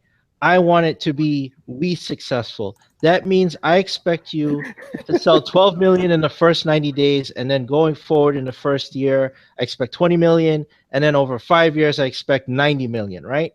So that's my estimation. But as a gamer, like, what's the level of success? I don't know. PS4 sold 1 million consoles in 24 hours on its launch day. So is that my metric of success? Maybe I could say that. I could say you need to do better than the PS4 on day one, right? But it's a subjective thing. Like they're not beholden to me. Wait, how much? What? Like, how much did they lose from the Wii U? You know what I mean? So are they going to try to recoup their losses from that on top of this to say, all right, this is our profit now. Not just what we made from the Switch, but now what we made because of all the shit that we invested in the Wii U and lost. No. Well, yeah. See, so the Wii U fell 87 million units short of its estimation when it launched. So yeah, they wanted to sell 100 million, right? It would go over 100 million, and that's what they announced to the investors, and that's what they launched it at. And now to date, it's only sold about 13.5 or 13.75 million units worldwide. So talk about underestimation. So now they can't just do Wii U numbers. They can't do double or triple Wii U numbers. They have to get above the Wii. So if you want to see something that is trending in a direction that is going to set records, and this is not a pony thing or anything, but look at the PlayStation 4's selling trends from launch till now. And if you go maybe 2 years in the future, they may catch up to PlayStation 2 numbers, right? Or pass it. Yeah. Now that would be I something. think they'll pass it. I think over time they will. So you talk about them passing. Nintendo needs a trajectory like that if to be successful. And I'll say that. They need a selling trajectory equivalent to what Sony pulled off with PlayStation 4 now to be successful. All right, and I need to ask the obvious question, right? Can Nintendo pull this off? Because my biggest concern is a lot of people are already saying, oh yeah, the Switch is going to be the biggest seller of the entire year. Is Nintendo going to produce enough of these things for it to actually sell like even 2 million? I don't even think it'll be that. I think it's like people will go out with like any piece of hardware. Everybody wants that new fresh shit just to show off to their buddies. Look what I got. But it's all about the games that's going to give longevity. If they don't have that, just like they didn't for their previous system, it's not going to last. Yeah, no, you're right about it. I'm just specifically focusing on this year. And Adam, you sent us a link. I'm glad you did this. Reggie Fils-Aimé says that there's not going to be any shortages of the Switch, just like there were with the wait. Okay, I'm gonna say this one thing that I noticed because I did actually do some research into this. You can't pre-order the Switch in a lot of places. Nope. So what does that mean? That sounds like a shortage to me. Yeah, it does. Right. You're 100% right about that. He's full of it as usual. The only reason he said that is because they probably looked at early pre-order numbers and they are piss poor. So they have stock, so he could say that, right? Without changing any shipping or production or anything. It's just that they have greatly overestimated what they would get for pre-orders. And then going forward, watch the first week's numbers. I don't know how early we'll get numbers, right? But watch those first week and the first month and the first 3 months. And if they don't hit at least 3 million sales in 90 days, they might as well pack it in. Like, Okay, and I'm glad you say this, Chris, because from what I'm hearing, estimates say they're probably only going to ship 2 million this year. Right. Well, see, and that's the problem this year. See, so they're not. You can't have a trajectory like Sony if you don't even have the units to sell. And not only that, considering how disappointed people were with the presentation and how people have changed their minds, or and didn't pre-order or cancel or go, I will wait and see, or I'll wait till fall when there's more games. So they're holding off. So once the early adopters get their hands on it, once the reviews come out, once people experience the hardware, and and that's the worst time for people to make a judgment, because consoles always launch flawed. The Wii, you tell me that the Switch looks ready to you. I don't think it's ready. No, it's not ready. And I do a lot of other people. So there may even be software issues right out of the gate. So if Nintendo gets that bad press, if the UI is messed up, or game loading is or something is messed up on there that doesn't work right out of the gate, and it needs a day 1, day 2 patch, whatever, that's all things they don't need, that is going to lower consumer confidence, if people are not going to buy in. Then they're going to wait longer. So you're now passing 2 months, 3 months, and then what's in that window of games? Zelda, ARMS, Just Dance. Not enough for people to really invest in the console, right? Yeah, no, you're right. It's weak. It's a paltry lineup for the entire year. I was tweeting about this earlier, because I already pre-ordered the damn thing. I'm only going to buy 3 games this year, bro. That's it. Only 3. That's all that interests me. Zelda, Mario, and fucking I already for Xenogears, if that even comes out. It's I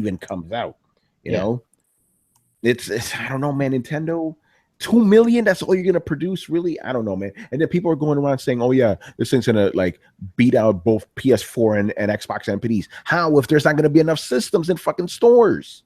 Nintendo is fucking up bad. But I do want to use this time to talk about a conspiracy theory I've been hearing. Very interesting. I want to get your guys' take on it, right? Okay, we all know what happened with the NES Mini, right? They underestimated the demand for this thing, and people just couldn't buy them, right? The theory goes that Nintendo has learned from this, right? Or maybe manufactured that to happen, right? So people be like, oh shit, I better pre-order this damn thing now, the Switch. I don't want to be out like I was with the NES Mini. Pre-order, and then they sell a shit ton. That's a good theory in theory, but the problem is if you don't have enough, it doesn't stand. Just like Manny said, try to pre-order this shit now. You can't even do it. I understand where the theory is coming from, but if you don't have enough to pre-order, it doesn't matter. Yes. It doesn't matter. That's the thing I don't understand from people. Maybe you guys could explain this to me. People are under the assumption, and this is coming off of the NES Mini, people are under the assumption that Nintendo is going to produce enough systems to compete. Where does that come from when just within the last 2 months, Nintendo has proven they can't stock systems for shit? Where's this coming from? But the thing is, again, it's them creating that artificial demand. It's because that all the way, and this is one thing that Chris probably left out of the thing because he couldn't put it in there, is because they're afraid to do the same thing that they did on the GameCube. The GameCube, they made too many consoles. Yeah, that's right. They maybe had reticent about that, but again, if you're going to create artificial demand, right? Artificial demand is bullshit, but I understand that as a business tactic. If you're going to use that as a tactic, why would you still not produce enough Switches? You know what I mean? It's like, okay, artificial demand is going to keep you from getting sales, right? I don't understand it, man. I don't know. Yeah, it's a fine balance because you want to keep the demand high and then produce enough systems, but here they are in a foot race where they're well far behind Sony and Microsoft. And I don't care what anybody says. Yes, they are competing with them. That's what investors look at. That's what shareholders look at. That's what everyone looks at. They're not looking at Nintendo. They're not in a blue ocean by themselves. That's complete horseshit. They are in competition with Sony and Microsoft. And how those consoles are doing, how they're selling compared to Nintendo is the metric that shareholders are going to use for determining success. So if they don't ship enough units this year to have a high impact in the market year one, they're sunk. They're just sunk. Artificial scarcity only works when you are pretty much the only guy in the market, just like Blue Ocean. You can't do it this way. Nintendo forgot that it's like 2017, not 1987. You know. Yeah, They still think like that. You know, it's like if people. Okay, here's the thing: if people want a Nintendo Switch, right, but they can't buy one, what are they gonna do? They're gonna go buy a PS4 and Xbox One. That's what they're gonna do. You know, and cheaper too, by the way. Yeah.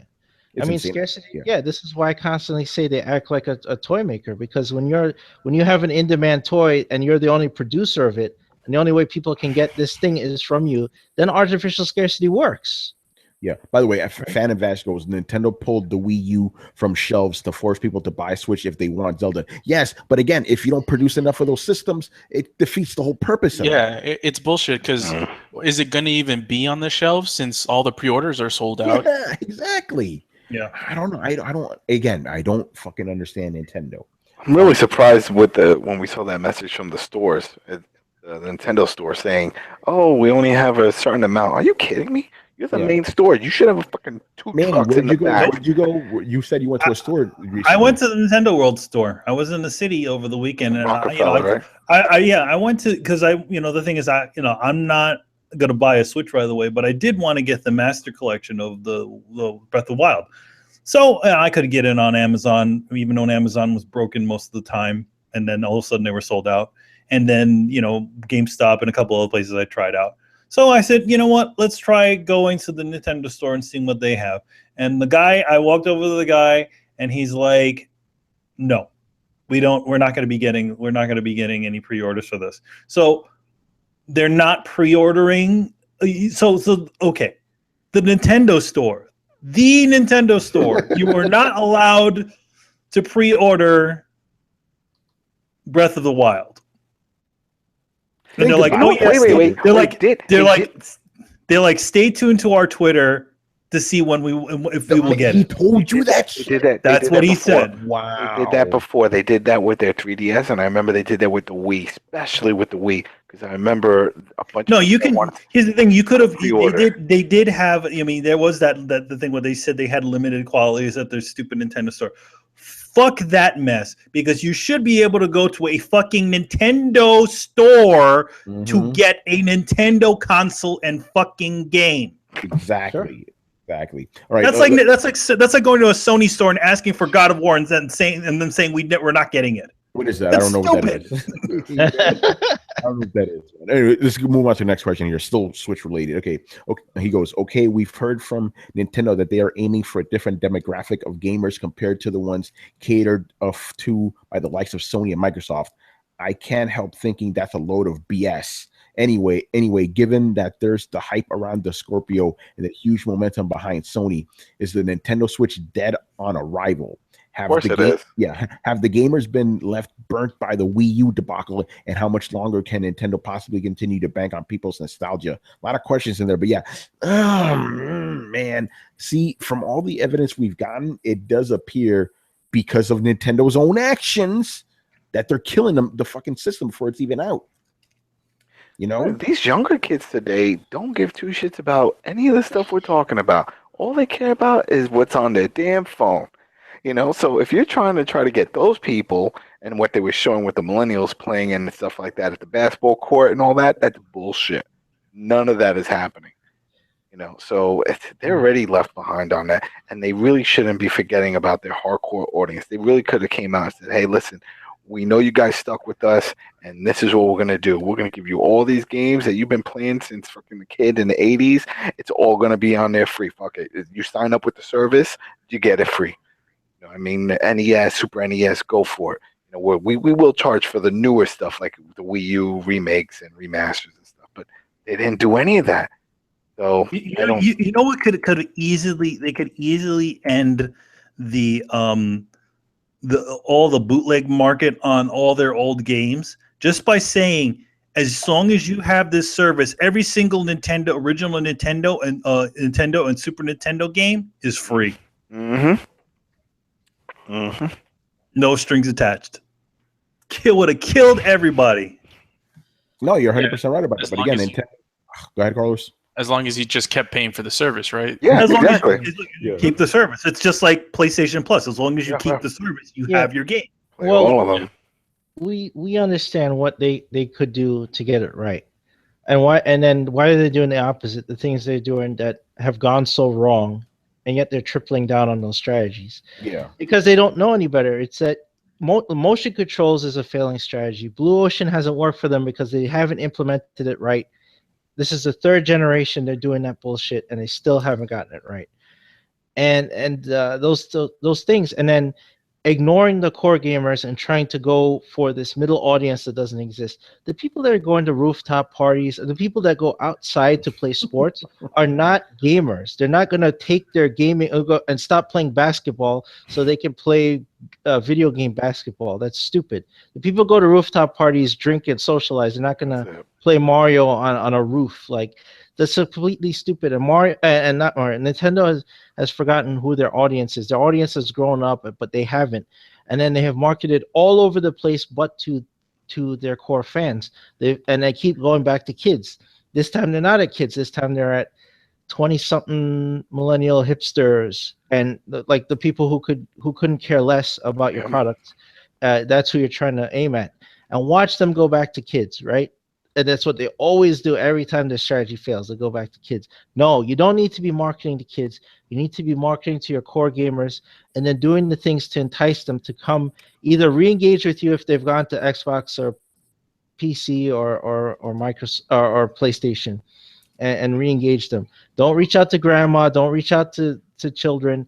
Don't think you're creating a middle market between mobile and console gaming and PC gaming, because there's no middle market. You're like the netbook now of computers, right? You have no place anywhere. So you have to try to engage the core gamers, and then from there you will engage everyone else. Yeah, man. All right.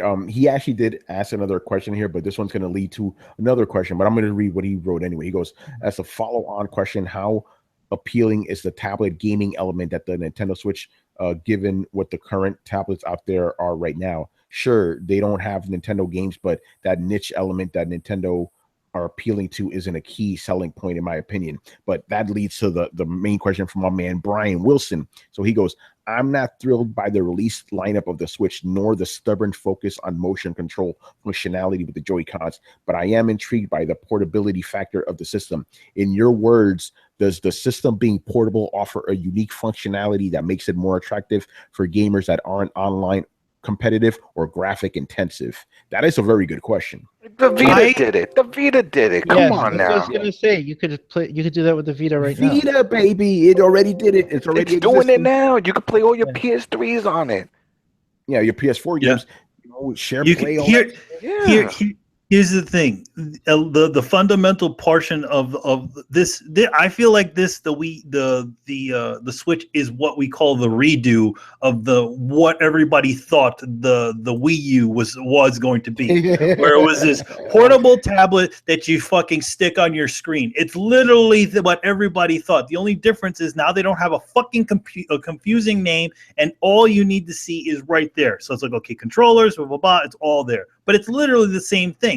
And not to mention, it's literally the Vita. Yeah. There's only one small thing about the PlayStation Vita that you need to change to turn it exactly into a Nintendo Switch, and that is docking the damn thing and having it export to HDMI onto your screen. That's it. That said, going back to the question, I do think it's an interesting thing. The ability to be able to take a pretty decently powerful console from home to play on your screen at home and on the go is definitely an interesting idea, and I could see that working out really well in the future. But you look at the amount of battery life that this fucking thing has. 2 to 6 hours. Yes, very, very important. 2 to 6. What was it? Was it 2 to 6 hours? And they said on the website, which I wonder if it's still there.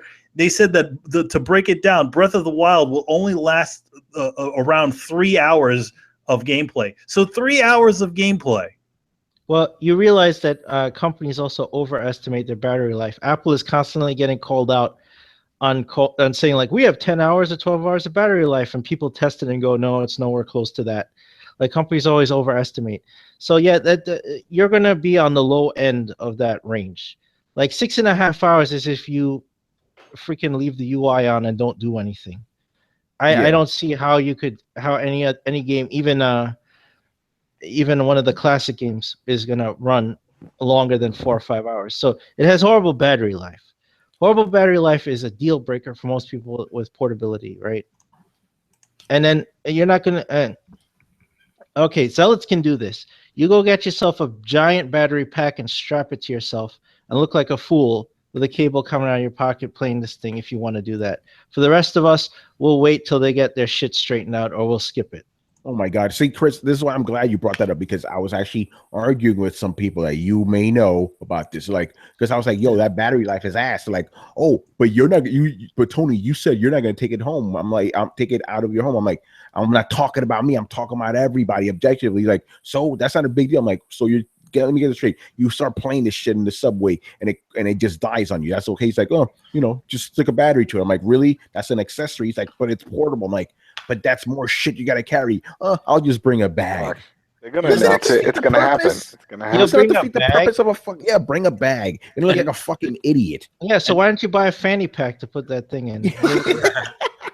And what's interesting? Like, how the Vita, when you like put it on standby mode, like the state of the game saves. Yeah. So like you just leave off where you start up where you leave off. I wonder if the Switch is gonna do that. Yeah, that's a great. That also counts. That's also going to count with that battery life. Something nobody has addressed is that the Joy-Cons each have batteries. So how do you charge them? Yes, if your Switch runs out of power, is the Switch, when you plug it in, is it also charging the Joy-Cons? Because we had an accessory. No, I heard that it doesn't. Yes, so there's another problem. So that's why there's 2 USB ports on the front of the stupid thing, right? No. Wait, hold on a second. That's the dock. The Hori has an accessory that's a Joy-Con charger, just like we have for DualShocks, things to put it on. Oh, the little dark stations. Right? So if you're out 2.5 hours, the system runs out of power. The Joy-Cons also run out of power. You plug it into a battery pack, guess what? The Joy-Cons still don't work. So what are you going to do? You going to keep playing it? How are you going to keep playing it? You're going to get 3 battery packs on you? Good luck. That better be a big bag. So I mean, like, okay, here's the thing. Like, does the dock even charge those stupid things? We don't know. The dock doesn't charge anything. Oh, it doesn't. See? No. Oh, by the way, just this. It doesn't charge. It doesn't even charge the console. No, there's only 2 USB-C ports and an HDMI port. Wow. So you have to plug the Switch into power still. The dock does. That was a comment. IGN even said it. All these guys said it. The dock doesn't power the system. No, it's a big plastic housing. That's all it is. Oh, and by the way, here's a couple of things I want to say. First of all, okay, this is what I find so funny. Okay, so the system itself only has 2 to 6 hours of battery life, but the Joy-Cons hold 20 hours. I'm like, that kind of defeats the purpose if the fucking system already died on me. And then the other thing is the dock itself doesn't have an Ethernet port. You got to buy some shit, some extra shit. You have to buy a LAN adapter. So wait. So how is this thing able to go into a high quality mode? So you can literally run out of power on the with the Switch while you're playing it on your fucking TV? No, you have to plug in the Switch in the dock to do that. That's probably to access. That's probably for the HDMI, right? Yeah, so it'll still play it. It'll play it like a console, but as soon as you unplug it, if it was dead when you stuck it in, it's gonna be dead when you take it off. Yeah. But think of the bright side, man. Like Think of the bright side. the Joy-Cons are 20 hours long. So if your Switch dies, man, and it's a long, hot day, man, you could pretend like fucking ice cubes are falling down your Joy-Con controller. Hey, at least there's that. Got to look on the bright side. Man, everything you hear about this Nintendo Switch just seems like a fucking disaster. I feel like the thing that people need to do is just hope that this stupid thing does decent enough so that they redesign it so it's not fucking retarded. Here's the best part. The people that they're advertising to are not the people that are talking about all of this. You know what I mean? They're hoping that people just go out to get the new stuff, and then they're going to learn the hard way when they find out all these issues. Yeah, no, you're right. But they're going to find some excuse, like always. I've seen so many excuses over the weekend about this shit. No, they just won't carry it, just like the people that had Apple Watches. I knew people that swore by it, and they went and they bought it, and I'm like, yo, let me see your watch. Oh, I got a Fitbit now. What happened to the watch? Fuck it. Yeah, look, They brush it off. They just brush it everybody off. who says they're gonna carry some huge backup battery to keep charging it, you're gonna charge all this stuff at home before you go out. It's like packing to go to freaking Mordor and Lord of the Rings. That's what you're gonna need to do to carry a Switch around. Like, it's stupid. Reminds me, I gotta charge this shit. Insane. All right. Actually, last question. I split up Mebs' questions because he sent me these questions late today, right? And I was like, thank you for asking these questions because nobody was asking us about the fucking Switch. And then that inspired him to ask one last question. He goes, why is nobody asking questions about the Nintendo Switch? Is it because they don't care and not interested? And is it a sign of what will happen? I mean, that's a possibility. Yeah. Like, here's the thing. Most people are talking about the Switch, but our specific audience, Throwdown, they don't really seem to care for it. I feel like a lot of our fans are probably, they're invested in the console experience, like the real console experience, which is Xbox One and PlayStation 4. They already know, and they see through the bullshit of Nintendo and the Switch, so they don't need brainwashing. They just didn't care because I was very surprised. I looked at over the questions. I'm like, wow, we didn't get any Switch questions this week. Okay, Yeah, I think a lot of people have become disengaged after that presentation. I saw a lot of even big-time streamers just go, I am not pre-ordering this thing now, or I'm not going to get up and go to the store and get it anymore. They were just really disappointed at what they saw. Yeah, by the way, Chris, our boy Tim had a change of heart. He's trying to pre-order it now. Really? Yeah, good luck, Tim. By the way, notice how I said you can go on eBay. You can go on eBay. There's people selling their pre-orders. Yeah, go on eBay and pay like $300, like $400 or $500 on that thing. Chris already sent me that shit, like $600 for a Switch, $700. It's crazy, man. So wait, what did Tim do? I didn't hear that. No, Tim changes. Remember how he was disillusioned after that? Okay, so he changed his mind. He's trying to pre-order one now. And why? What changed his mind again? I have no idea, but he was very much defending. He was very much defending the Switch this weekend. So I think the Nintendo fanboy just triggered in him. Somebody let the little fairy from Legend of Zelda fly into his ear. Hey, listen. Yeah, well, no, we love Tim, but my man is definitely in the can for Nintendo. He's smoking that Nintendo stuff. Just know you're investing a lot of money right out of the gate. It's not just $300. I keep telling everyone that. Yeah, even when I broke down the idea of it, like, let's say you get the Switch, which is what, $399. Then you get the $70, for those of us who are real gamers are gonna buy the friggin' Pro controller, which is $70. Then you're gonna want to have space. I went for the Switches. They said it's you can do pretty large sized SD cards. So I picked a 500 gigabyte one, which is the base model of any PlayStation 4 or Xbox that's out on the market. Currently, all of that is like 300. It came out to 400 and something, like 470 or more. Well, you something forgot like something there in your estimation. What did I forget? The cost of a game. You didn't buy a game. I didn't. That I specifically left the game thing out of it because I broke it down this way. It's like this is without a game. Now you can buy a PlayStation 4 currently on Amazon for less than that, and it comes with the biggest title this last year, Uncharted 4. You can also go out and buy an Xbox, even the Xbox S, which is like $300. It's more than the PlayStation. Still comes with a game, and it comes with a terabyte of data on the damn thing. Yeah, the Xbox One S or the PlayStation 4, PlayStation Slim. Let's go for the PlayStation 4 Slim. Better for gamers than the Switch. Let's just be honest. I mean, the only argument they're going to say is portability, and again, at that point, just point to the Vita. That's what I was just about to whip it out. There you go. There you go. Right there. All got Vitas for days. Yeah, but But the thing is that a lot of people don't know, and it's Sony's fault. They don't really promote it like they used to. If Yeah, they I would mean, at least show yeah. damn They fucking fucked ads, up. right now would be the perfect time actually to re-advertise and say, oh, by the way, not only do we have all these games on it, but you could play all these PS3 games on it. You know what I mean? This would be Please the hold that best thought, time to Adam, do that. because we have a question related to that actually. All right, let me look for it first. Let me make sure I didn't fucking lose it here. Oh, it's in here. Okay. So next up, Mr. Gary A. Swaby. All right. So before that, he goes, because remember last episode, I kind of gave the co-op a little jazz about their titles and stuff. I was just joking with them and stuff, you know, because they said they asked, will 2017 be the year of Switch and the Scorpio? And I'm like, it can't be the year of Scorpio because Scorpio drops at they asked that in November. It's impossible for it to take over, you know.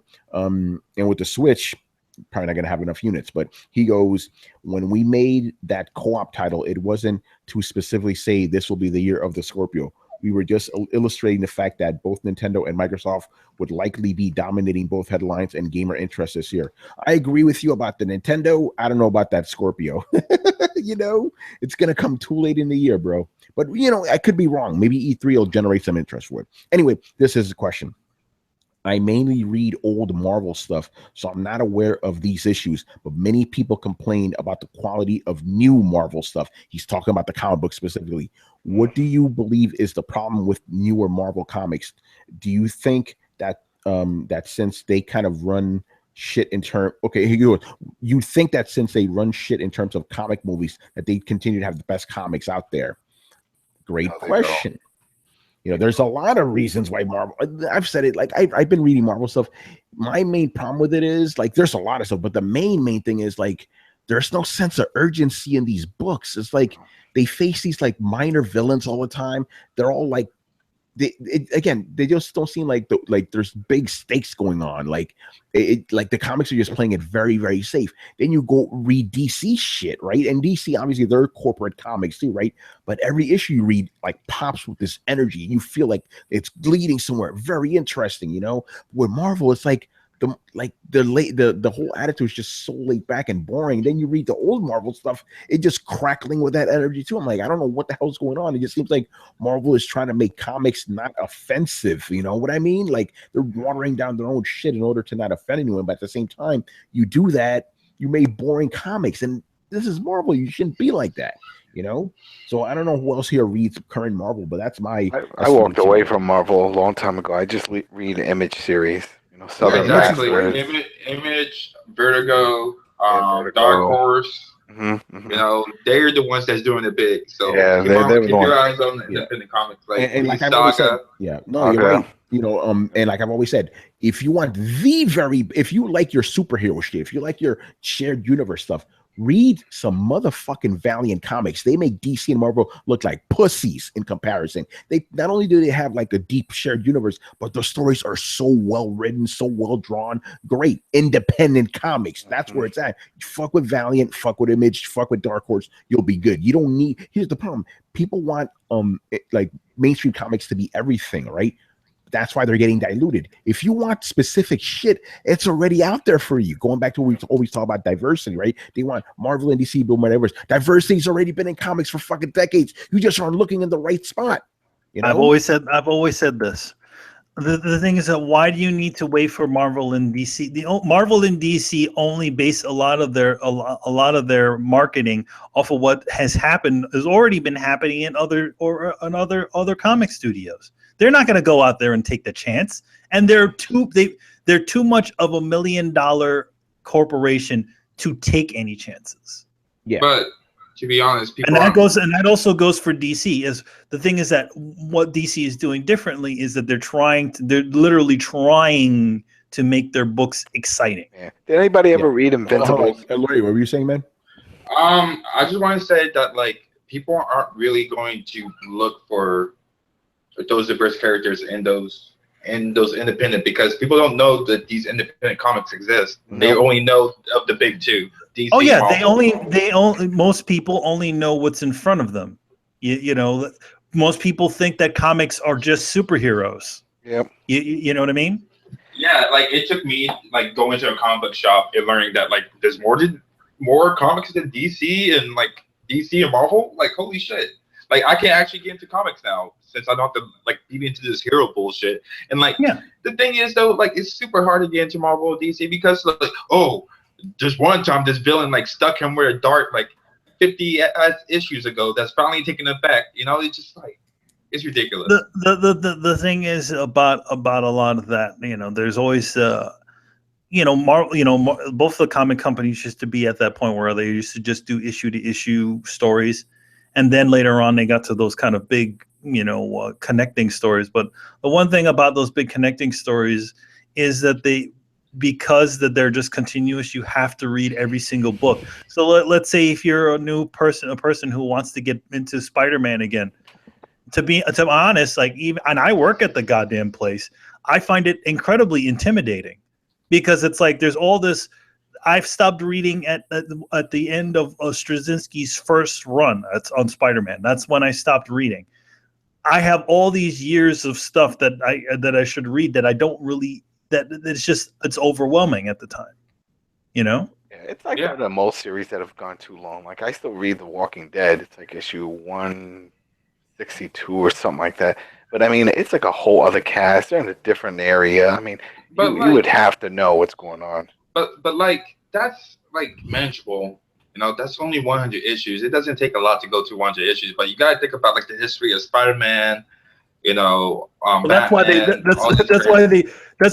thing is that they always do a recap. Like you know, they always reintroduce a villain or something like that. It's like I'm blah blah blah. Remember me? And then it'll be like, no, I don't remember you. Can you remind me? And they reboot the like universes like 5,000 times. So you like what universe are we in now? The theory behind a rebooting is that every 10 years you have a new audience or something like that. Yeah. So they but the thing is now rebooting happens more frequently. You notice that, right?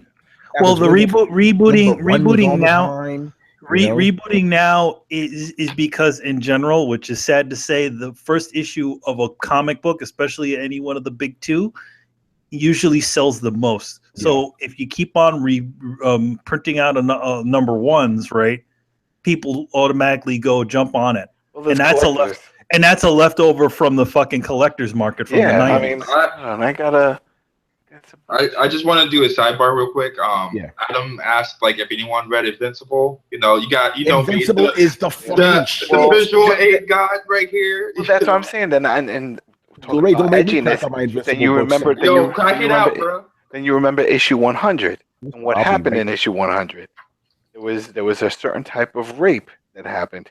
I mean, that was like unexpected, and that'll never happen in a Marvel comic. But and the whole thing behind it. The whole thing about Invincible is that it was the anti-superhero comic. It was doing everything that the big two wasn't doing. Yeah, they basically said like, fuck Superman. This is how Superman should be done. But even then, like the thing is that it also made fun of those tropes. So you know, Invincible inherently is a kind of a light book, despite all the gore. Hey, Ray, man, you think your boy's playing, right? Bam. Bam. Okay. I feel you. Bam. Okay. And I got because you know your boy is digital. Do you have that shit signed though? Like your boy? No, I don't got it signed, man. I'm not a collector like that, bro. I don't give a fuck about it. I just want to read. Yeah, what are you signing? You know, I don't give a fuck about that shit. I just want to read the stories. You know what I'm saying? To be honest, in general, you know, it's enough to meet the creators behind these sorts of things. You know, I mean, obviously, you want to have those sorts of, you know, it really means something to you. Yes, it's cool to have it signed, but you really shouldn't. I knew some guy who signed this shit for me. I don't know if anybody knows about this. Yeah, he's holding Paris Magic. That's right. Yeah, read the independent shit. Fuck the big stuff. You know, you don't need it. Yeah, let me add. I've throughout my whole, you know, everybody wants to talk about diversity. Throughout my whole career in comics, which starts at like 2010, right? As a professional comic creator, I have most of the books that I have worked on were characters of color. And going back to teams of diverse people and teams of them. So Charismagic, that was a book of color. We worked on Static Shock. We're currently doing Mosaic. You know, we're out there. You guys got to just keep looking. You know, don't wait for Marvel and DC. As the Marvel DC guy, don't wait for Marvel and DC to figure out that they should be also selling books to you too. By the way, I got to show this too because I'm on digital now, right? Look at this. I got every Invincible volume in this bitch, son. I don't mess around, man. I love it. Invincible is my favorite comic of all time, man. Dog, I love man, that shit. comic is too real, dude. Yeah, man. It gets How do heavy. how do you feel? It's coming to an end. Hey, you know what? I appreciate that it's coming to an end. I appreciate that. You know, it's not going to be going on for 30 more years, going through all these bullshit things. It's going to have a definitive end by its creator. You know, I like that. And they have spinoffs too. So, like, yeah, you can just like read those if you want to. It's fantastic. All right, let's move on here. Next question. Final stage boss. He finally shows up. He's back. You know, all right. Okay. Do you think there will ever be a movie based off a video game to debut at #1 in the box office? Nope, not until they finally get their shit right. Did Mortal Kombat debut at #1? No, I don't think so. The original Mortal Kombat. Mortal Kombat Annihilation. I mean, it was probably well, not Mortal Kombat Annihilation, but Mortal Kombat. No, I don't know. I mean, out of the those are probably the only two. You know. Mortal Kombat and the original Resident Evil are probably the only. Oh, this is why I love Fan and Vash. Facts.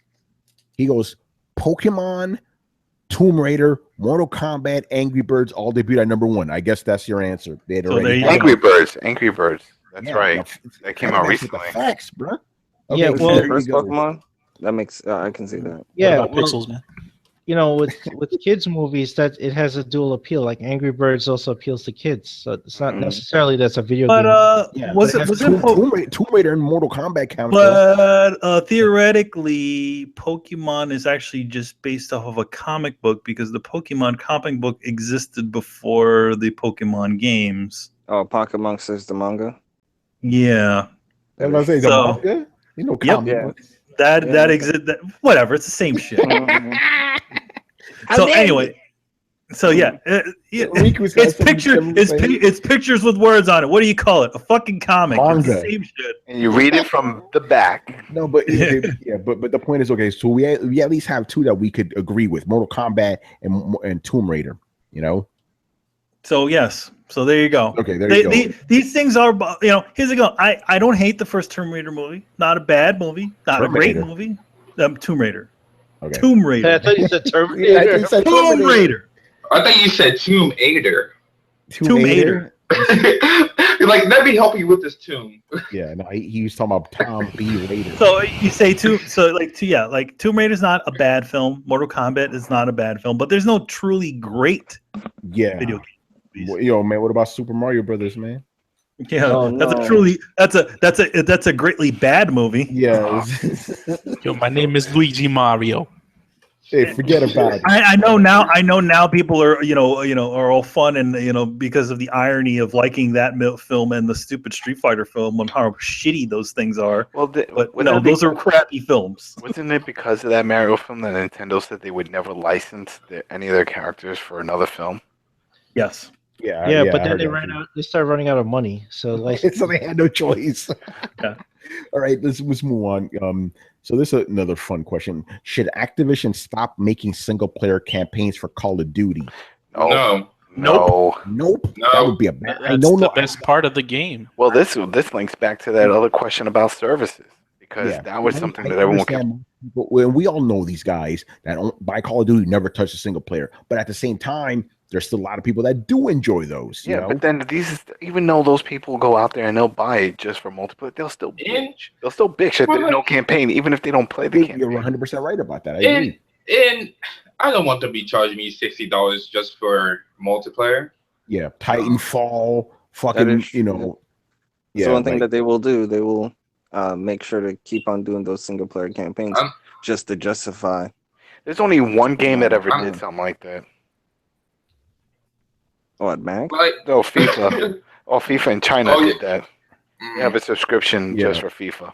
But you think about it, Yeah, like but Titanfall didn't do well, Evolve didn't do well. I'm surprised. Actually, no, I'm not. I was gonna say I'm surprised by Overwatch, but I'm not because it's Blizzard. They print money, you know. So well, no, I think the Overwatch thing works a little bit differently because they were able to offer a story and stuff in a bunch of different ways. You can enjoy the thing about Overwatch is you don't exactly need to make the investment in the game. The actual Overwatch game in order to enjoy Overwatch. You could just watch, you could just read the free comics, or you could just watch all the little animated shorts they release for free. Oh man. All right. Anybody else have anything to say about Call of Duty single player? I'm gonna take that as a no. Oh, go ahead, Chris. Last thing. I keep it or vastly discount the game if you're only going to put multiplayer in it. Exactly. Exactly. They won't do that. They'll never lower the price. Nope. All right. Last question for Mr. Final Stage Boss. If price is such a factor in console sales, then why do some people think the Scorpio will make a huge impact? Who's thinking that? The Xbox. They think the Scorpio is going to help close the gap. It's going to happen. Hey, but a wise man once said that new hardware though, man, that shit moves systems. It does move systems, but the Scorpio is going to help it close the gap, Carlos. I think but that's not the question though. This is the one thing that I'm thinking. Here's the thing. Here's the part he didn't add because we're all going under the assumption that this thing's going to be $500 minimum, right? That's what he's getting at. So he's trying to ask, how is the Scorpio going to help and have an impact when it's $500 compared to the, PlayStation will probably be $300 at that point, $400. I could see it's, I could see it do. Even though I still maintain that when the Scorpio drops, it's still going to win an MPD in November. I still maintain that. I know Carlos, you disagree. I still maintain. I disagree. Also, I don't think so. Remember what happened last time when you guys disagree with me? I don't know. Just keep that in mind. Yeah, it was that. The only thing I could think of is that there's a lot of time right now between when that releases. So there's got to be some new exclusive titles that we're working on that we haven't heard about. They need something to show off all the power. They can't just say, "Oh yeah, you could play these games," sort of like what the PlayStation did with the Pro, and there'll be some upgrades. They can't do that. But that's the whole point. That's the whole. They're hyping the Scorpio to be something special. But they're not. They said they before the Scorpio was even like fully announced. They said we're going to be able to let you play game. These games are going to be able to play on Xbox One and Scorpio. Yeah. No one's going to be left out. They said that. Yeah, but there's got to be something special. There's got to be a special mode, just like I'm saying, like with the Pro. Where it will be. They're going to have the update. They're going to have Scorpio mode, and they're going to have normal mode. Yeah, I think.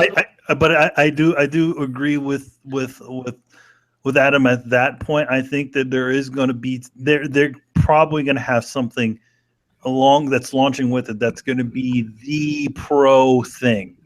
Think about it. The Xbox Neo's thing. That's like, okay, this is why you should own the Neo. Oh, yeah, no, that's fair. They can't just say they have a Neo version of Gears of War 4.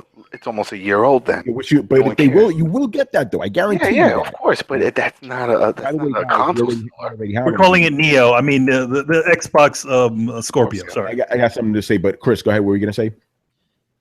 Oh, I was agreeing with you in that. I was going to say that I think Crackdown is going to be the game to show off the two modes. That I believe that's the game they're going to use to show the power of the Scorpio and yet keep supporting Xbox One owners right now. So I agree. I agree. Yeah, I was gonna say Forza is gonna be that game because again, we don't know if Crackdown's coming this year. They say it is, but we don't know that. But if Crackdown, let's just go into that assumption. If Crackdown does come out this year, I think that'll be a good game to show off. Like, hey, this is what it's like on Xbox One. This is what it's like on Scorpio. Do you think that Microsoft is starting to crack down on the games they're showing? I like that. But here's the other factor people aren't talking about. Okay, let's say you have Crackdown. Let's go with Crackdown. Okay, here's what it's like on Xbox One. Here's what it's like on Scorpio. Hold on, let me finish. You know what you also need to show too. Here's what it's like on PC. So you're gonna get 3 versions of this game. But you're talking like Crackdown was like a big franchise hit for them. It wasn't. The first one was great. The second one bombed to hell. I completely. It's not like people are like chomping at the bit, waiting for the next Crackdown. They're not. You don't follow enough Xbox. But What do anyway, you mean? I've been on it since day one. no, I'm talking about the crazy fanboys. And those are young kids that don't know. They just like arguing. Yeah, crap gamers not a young kid. Crap gamers not a young kid. I don't hate the young kids. They don't know. I see him be going in on young kids. There's no way they know, because the first one was fun. The second one was trash. Even the developer said it was trash, and they were like, it was in the same world. They just had to put something together. So when you hype up a third one, it's like, all right, well, what am I supposed to be hyped about? You know what I mean? It's not like a franchise like Gears or Halo. Coming out that Microsoft has they need something new this year. That's from what we know. From what we know. You think you're gonna drop a surprise? Oh, damn right they will. Damn okay, right. Well, I'm gonna hold you to that. They have to. They have to. Hey man, wait for E3, man. Wait for E3. With the Xbox, it's always like wait for E3, wait for the fall. You know, that's their favorite catchphrase. You know, either that or they're gonna buy somebody. They're gonna buy something, just like they bought Gears from Epic. Yeah, Microsoft's biggest exclusive is money. I could see them buying Tomb Raider. I could definitely see them buying Tomb Raider. So, by the way, Tony, again, no, I don't think they're gonna buy Tomb Raider. Square Enix is not gonna do that. They're not gonna let that thing go. Yeah, go ahead, Carlos.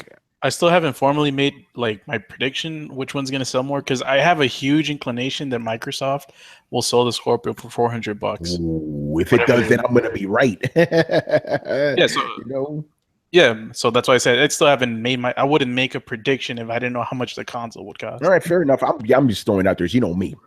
You know what I think would be cool if the Scorpio had a modular video card. That's not gonna have that connect. We don't know. But I could see something like that where if they're working with Radeon and like, you know what, this is we have 3 different SKUs, or we have 1 SKU and then we have 2 other attachments that you could put on different video cards in, and then that can upgrade it yourself at any point, any time if you want. I could see that. I mean, we've talked about this on the show before. I think it would be good if they do that, but I don't see that happening. Because they got to go with it. They got to change things up somehow, and that's the one way to give longevity to your console. Scorpio's supposed to be a closed box. Anyway, Chris, go ahead. No, I was gonna say, Tony. So, what was your prediction? The end of the year, they're gonna win NPDs. They're gonna win NPD in November, at least November, because it's new hardware. People want to buy it. You know, I believe so. The hardcore guys are gonna buy this shit. You know, that'd be an interesting bomb. Like, I kind of agree with Adam. Like, if they did that part modular, that would be pretty interesting. That would definitely make them win NPDs then. Yeah, it would be a game changer. I mean, it was a big deal when they did it with the hard drive. And that was some simple ass shit. It was just like, oh, snap on a hard drive. If you want a bigger hard drive, you don't need to buy another box. You could, but you don't need to. Just get another damn hard drive. You know, and just snap it on.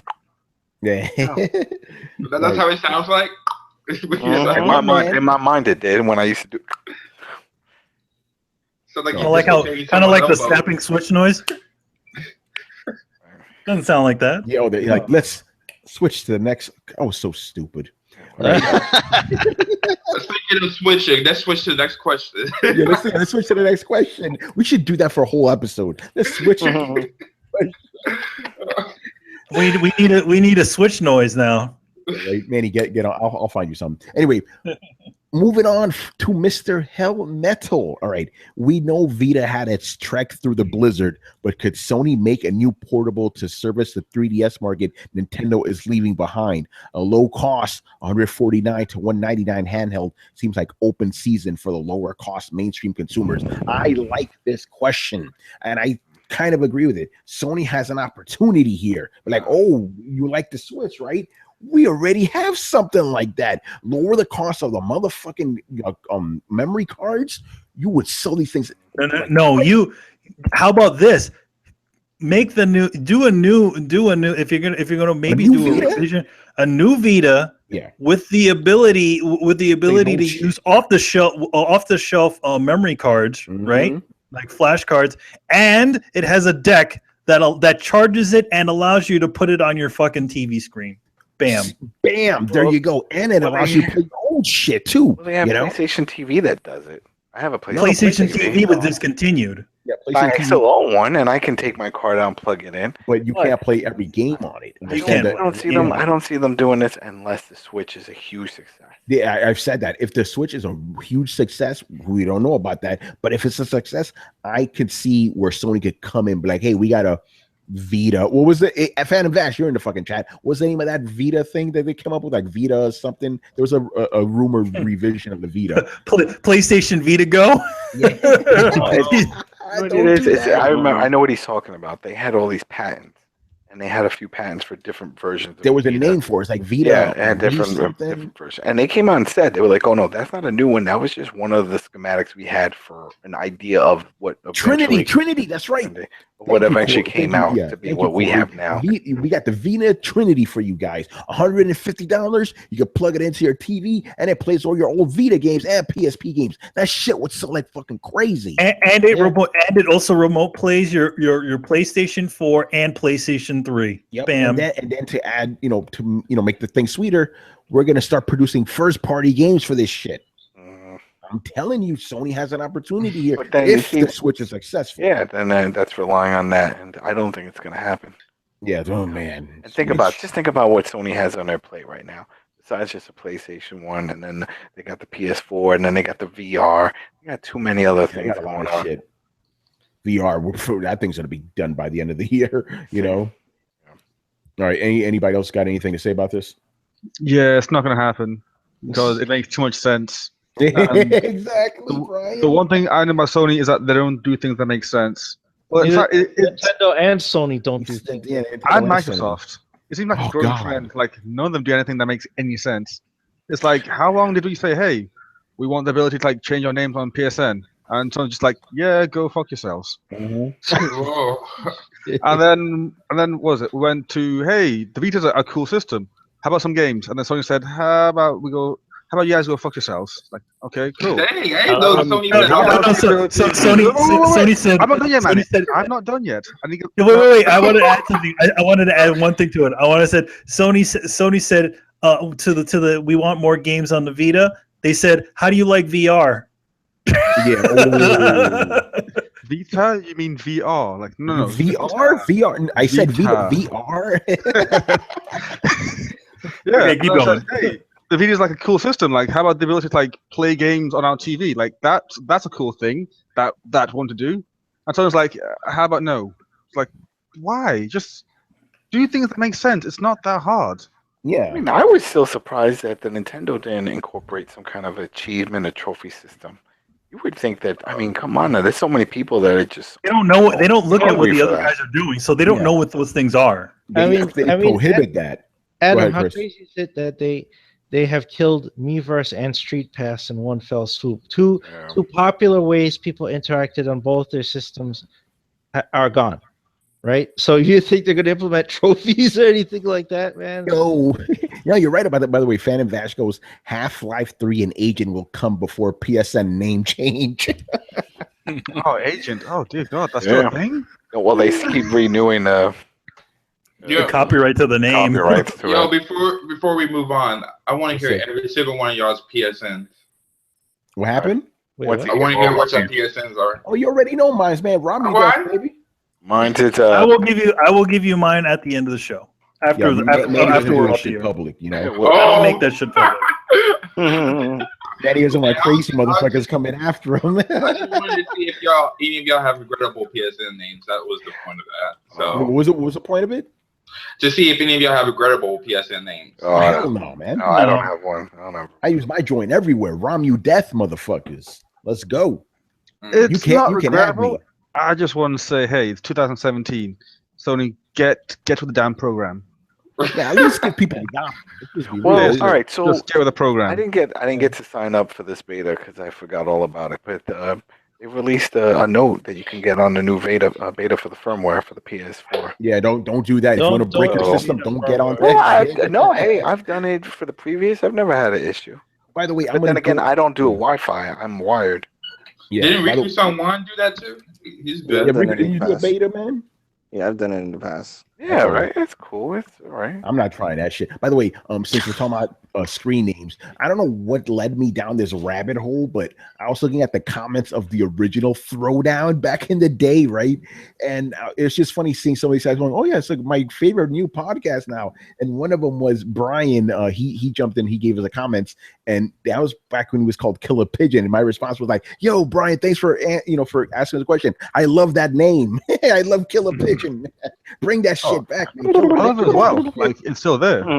Yeah, it is on PSN. That's the shit. Killer Pigeon. It's like, yo, this guy's serious right now. It's a pigeon that'll kill you, man.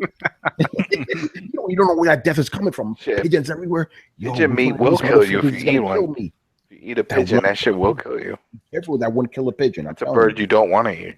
Yep. All right. He'll kill you with his shit. All right. You can't hold that shit. They got no ass muscle. That's why it just falls out. Damn, son. Oh my gosh, you know so much about pigeons, guys. I did live in New York. It's like those pigeons don't have ass muscle. He got shit on his head, and he's like, "Why did that happen?" Yo, you gotta beware of the animals with no ass muscles, man. When I lived in Brooklyn. That's just like scientific. That's just like scientifically disrespectful. When I lived in Brooklyn, in Coney Island area, people listening, maybe Abraham Lincoln High School. That's where I went, and I had to walk under an overpass, and there was always pigeons there. And it's like at least once a week I got shitted on. There was nothing I could do about it. You know, I put my coat over my head, and then sure enough, when I look at my coat, I got like little white spots all over. They just bring a BB going mean and just dropping them. You literally Google that shit and see like, why pigeons shit on me? Because they have no ass muscle. That's it. They don't. They can't hold it. They can't hold it. Yeah. Riku, you said you that never happened to you? No, I said no, it has not, and I definitely don't want that shit.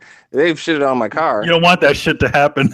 Next thing you know, a bird just flies through Riku's window and just takes some nice shit on top of her. The reason I'm asking that is because like I'm imagining Riku like fucking like Neo and shit, just avoiding dog shit, the bird shit. You know what I'm saying? Yeah, he did live in the city, so. Oh, man. All right, let's move on here. Mr. Phantom Vash in the house. All right. What are your thoughts on Amazon launching their own paid streaming anime service called Anime Strike on top of Prime? I got something to say because I was on Amazon Prime the other day checking out their shit. I'm like, oh, they got anime in this bitch? Yes, we have anime. $5. Fuck you. Wait, Prime, man. So they paying extra. Fuck that. So they charging you extra $5 for the anime. They're not giving it to you for free. Yeah. Yeah, it's some bullshit. But is it? It's $5 a month addition, right? It's not just extra $5. Yeah, but you have to have Prime to get that price. Yeah, you have to get Prime. But the thing is, though, like, what are they offering us that the other apps aren't offering us? Do they have stuff like Crunchyroll, Funimation, other, Hulu, Netflix? Do they have exclusives? Yeah, they have some good like movies. They have Akira. Like I don't see anything else having Akira. And they also have like so they have a 30-year-old movie on there that you can get anywhere. Yeah, that I already bought from Amazon. Yeah, that you probably already have on Amazon Prime. But people don't understand. It's like they were surprised by this. I mean, they own Audible, and Audible is still separate, and that's still like $14.99 a month or whatever. They own Comixology. That's separate. They never introduced any kind of like combo service with Prime. So this is just something they do, even with the books. People are like, oh yeah, they got all these free books. Well, they still got a $7.99 a month service on top of that. Well, the Kindle Unlimited, I don't agree with, and I don't agree. I got my Kindle right here too. Well, I don't have as strong sentiments as Tony does because, I mean, what Amazon Prime does already is enough from like it consummates the price. Like it's worth the price of admission. Oh, it is. No, it is for buying things. We're just talking about with the add-ons. Yeah, like here's the thing. Funny story for you guys. I didn't even know they did this. I got a physical letter from Amazon the other day telling me, can you please check out the streaming service? You get it for free. Check it out. I'm like, wait, what? What the fuck are they sending this for? And I think Manny was the one that told me, it's like, they pay for this shit. So they need people to keep checking it out. Right? Yeah. Like basically yeah. So basically like, they have sponsors or whatever. They need to know X amount of people are watching your services. Right? I'm not one of those people. So they sent me a letter from Amazon. I never got a letter from Amazon before. Crazy shit. You know, but Yeah, because I use my Amazon Prime, so they don't give a shit about. Yeah, I use my Prime. Amazon Prime too, but I use it for sales. You know what I'm saying? No, yeah, but the thing is, there's a whole streaming service and all that shit underneath. We talked about it with the shows, and then like I have the Echo Dot, and we use it for music. You know, like today I'll play dinner music, and it plays music. Hear that shit, you know? Yo, Amazon's branching out and everything, man. They got their fingers in every little thing. Like, I got like a physical mail thing about like, yo, try our new Amazon food delivery thing, just like Uber Eats. So they go into that market. Shit? Yeah, that's the thing. Get somebody to go pick up drive-through and delivery for you. Just bring it. Yeah, so they step in that territory. Yeah, so Carlos, you paid that. Oh, the grocery store. Remember, we can't forget the grocery store. Yeah. Well, hey, Carlos. Carlos, you paid the extra $5 for the Amazon shit for the anime? Oh no. Man, Carlos, you might as well since you paid for Aniplex shit. No, what do you think the money's going to, man? It's going to that shit. Well, how much is Crunchyroll? Because my buddy at work, he was like, he's gonna do the Amazon one because it says cheaper, but he didn't say how much Crunchyroll. Like Crunchyroll is like $10 or so. Yeah, it's like $8 or $9. Yo, did they combine it with Funimation yet? Because that's when I might jump in. You know? Yeah, man. They're showing like Dragon Ball Super and stuff. Like, oh shit. So how does this work? Is Funimation does Funimation have Funimation have their own streaming service? So are they getting some Crunchyroll stuff onto their app? And are they giving Funimation? Are they giving Crunchyroll some of their stuff too? Yeah, I think it's a good question because I was looking at some shit. I saw the Funimation app and I saw the Crunchyroll app. I'm like, which one of these do I get? Exactly. You know, Carlos, do you have the answers for us? Yeah. Well, I know for sure that Funimation put some of their series on Crunchyroll that weren't in Crunchyroll before, because Funimation at the end of the day makes more money from like licensing these series, so like selling them on like the physical copies and stuff, DVDs and Blu-rays. So I think they found out that their streaming service wasn't doing that good, so they must have just did that merger with or that not a merger, a deal. Like a deal with Crunchyroll. They have a deal with friggin' Netflix. I mean, there's way more anime on than there used to be on there. Are there commercials on Crunchyroll for the shows? Because I know a lot of them air an hour a day after they air overseas. So yes, if you have the free version of Crunchyroll, you get commercials. But when you it's a free version. Yeah, man. Yeah, you don't need a free Sunday. You don't need to pay for Crunchyroll. It's kind of like the way you don't need to pay for it. I just remember on the PS4. I remember opening one time and it was like you got to sign in. I'm like, I don't have a sign in. Yeah, you can. You create a sign in. You can make a free account. Also, the only reason that you should get a Crunchyroll account is if you want the simulcast, like when they release it out of Japan and release it in America the next day, or if you want to watch the latest episode of the show you're watching, because the free version, you have to wait maybe a month for it all to come in. Shit, I'm so behind. It would still catch up with me because I'm years behind on a lot of things. And I don't know if they do this still, but I know that back in the day, the HD versions of the shows would not come out on the free version. Yeah, that's right. Yeah, they were also locked behind it too. Wait a second, guys. Is this old anime? This old anime, son. It happens every once in a while, you know. Especially when somebody asks a anime-centric question. Yeah, we still got this. Enrico, what do you make of this Amazon shit? I'm gonna jump on it once we get off. I think hold on, Enrico, go ahead, because since you're Otanime OG too, motherfucker. I think it really depends on what Amazon brings to the table as far as their library. But like you said, a lot of this shit it's gonna be really hard for them to turn heads, even with that, because they'll do it. They'll figure something out. They did with the music. Because Riku has that kiss anime. Yeah, I was just about to say that there's so many places. Man. There's so many places that have almost everything that you can watch. So trying to justify that. Oh, by the way, price. Riku, they a little bit off topic, but they just put a new version of One Piece Film Gold. That shit looks fucking clean, man. On Kiss Anime? Yeah. Oh my god! I see. I still need to watch Crunchyroll this. right now. You're fucking this man up. All right, let's move on here. Okay, Manny, this one for you specifically because you answered this question on Twitter a couple of days ago. Okay, what character do you think Peter Dinklage will be playing in Avengers: Infinity War? Oh yeah, it's Pip the Troll. Oh man, Was He's it really playing that He shit. said it, not me. He said it, not me. like ain't there a character like? Yeah, there is a no. character called Pip the Troll. No, but the not thing. Pip the Troll. Oh no, they haven't said who Peter Dinklage is going to be playing. But I said okay. There was two ones that I gave. The first one that I gave was what was it? MODOK. Yeah, no, that was actually my girlfriend, which I Makes thought was awesome. She's like, I was like, yeah, they're gonna get Peter Dinklage to play a Marvel character, and she's like, oh, they're probably gonna get him to play MODOK, which would have been awesome. yeah, But I also said, oh wait, if we're talking Infinity War, why wouldn't they get him to play Pip the Troll?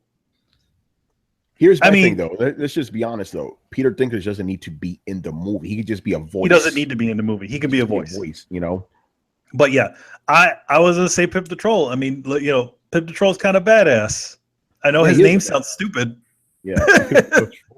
Maybe they'll think of Maybe they'll think of some sort of goofball name to call him, not Pip the Troll. I've been answering. I'm gonna fuck everybody up. But Chris, go ahead. Some people. Oh, sorry. But Chris, go ahead, man. And then you jump in. I was just thinking. So if he's Pip the Troll, don't you have to have Adam Warlock and all that stuff? Who says Adam Warlock's not in it? I'm jumping in. Okay, fuck it. I'm jumping in right now. My wild card prediction: he's Adam Warlock. He's the voice of Adam Warlock. I think Adam Warlock is gonna be like a CG character. Like the that's a good call. That's what I like that idea. I say that he's gonna be MODOK, but like that's gonna be so confusing for some people that don't. He's MODOK. Hey, he's small. He has a big head. I think it could work. But I feel like there's gonna be some confusion with that since like he was in the X-Men movie and he's gonna jump over. I know there's He's not gonna show up in a 3-piece suit and some sunglasses and a raper mustache and fucking. But no, casual people gonna be confused. Like, what the hell? Like, why he had the rapist mustache when he was Trask. Yeah, but Lorray, they'll only be confused if he's actually physically in the movie. I still maintain he's just gonna be doing a voice. That's what I think. Like I was confused. I'm going with Adam Warlock. Adam Warlock is going to be in the movie, and Peter Dinklage is going to be doing the voice. Yeah. I was confused when I was watching Captain America: Civil War, and you see like, have y'all watched Luke Cage, right? Yeah. And you see like the Cottonmouth's sister. That's the sister, right? You see Cottonmouth's sister talking to Tony Stark in the beginning of that. Like, is that Cottonmouth's sister, or is it just like a random lady? Like, no, that's not her. It's a different actress. No, that's the same actress. No, that's the same actress. Really? Are you sure about that? Yeah. What the fuck? Yeah, exactly. Like I recently watched Civil War, and it's the same actress. Really? Yeah. They fucked up then. No, they didn't. No, they didn't. People She's come playing with the a same different person. Yeah, but they're playing different people. Yeah, she's playing a different character in Luke Cage. Yeah. What? How does that work? Yeah, that is confusing. I don't know. Anyway, Peter Dinklage. Well, the thing is, you didn't remember her in the movie, so therefore it works. Remember, she was the one from. She's the woman from Scrooge. Remember Scrooge, Manny? Mm-hmm. He was in the. But you don't remember. But here's the thing: you don't remember her in that small role that she played in Captain America. Yes, I do. She showed Tony Stark the picture of her son that died. But you don't remember who played that role. You just remember there was somebody that showed up with a picture. Yeah, so therefore it woman. works. It was a black woman. That's what I remember. But we remember. That's why we're talking about it right now. So I forgot the scene. I remember that scene perfectly. No, you don't remember the person. You just remember that this thing. I remember it was a black woman. You know. Leave my nigga Tony alone, son. Yeah. and when I saw this thing, I'm like, hey, that's the woman from Scrooge. Did you remember her from that? I remember her from Scrooge. Yeah, she was the secretary. As a matter of fact, somebody actually tied. All I'm saying is that they effed up, and they missed out a good opportunity for crossing that over because they've been sucking at crossing over the TV shows with the movies. Well, you're proving my point that they're never going to cross these over now. If you're using the same actors for two different roles. Yeah, but she wasn't essential to Civil War. She was just introducing. No, I she think just she- Tony Stark the I think picture, she was. and that. I think she was essential. She's the one that kicked off the whole thing. Exactly. But She's the one that put the dot in his head. Do you see her in the rest of the movie? No, you don't. But she's No, the one. pops She's up the one that once. got Tony Stark to be like, "Oh, we're fucking up, aren't we?" Yeah, well, yeah, but that's just a catalyst for the whole story. She's a Yeah. catalyst. But Catalysts you don't guys- reappear. They're not necessary once the plot gets going. I know you gotta think though. A lot of people watched Luke Cage and Civil War just released on Blu-ray not too long ago, and it's on Netflix. It's on Netflix. Thank you. Yeah. So a lot of people are going back and watching this and be like, "Yo, is that the chick from fucking Luke Cage? Like, what's she doing there? Why is she showing the picture of her son? She didn't have a son in there. Like, Yes, but she has a should she be different like- name. Did, like, you did can they pay attention- even say her name? Oh my god, how about this? It's her twin sister. There, it's done. No, she doesn't have. Anyway, but we're getting off topic. Peter Dinklage. Who do you want him to be? Who do you think he's going to be? All right, nobody Batman. else cares, I guess. No, He'd I be that motherfucking agree Hulk. with you. I Fucking think he midget Hulk. voiced, That Adam kid. Warlock, because that's why I was asking about Adam Warlock. Like, you need him in this story, then Yeah. he'd be a good voice for Yeah, him. man.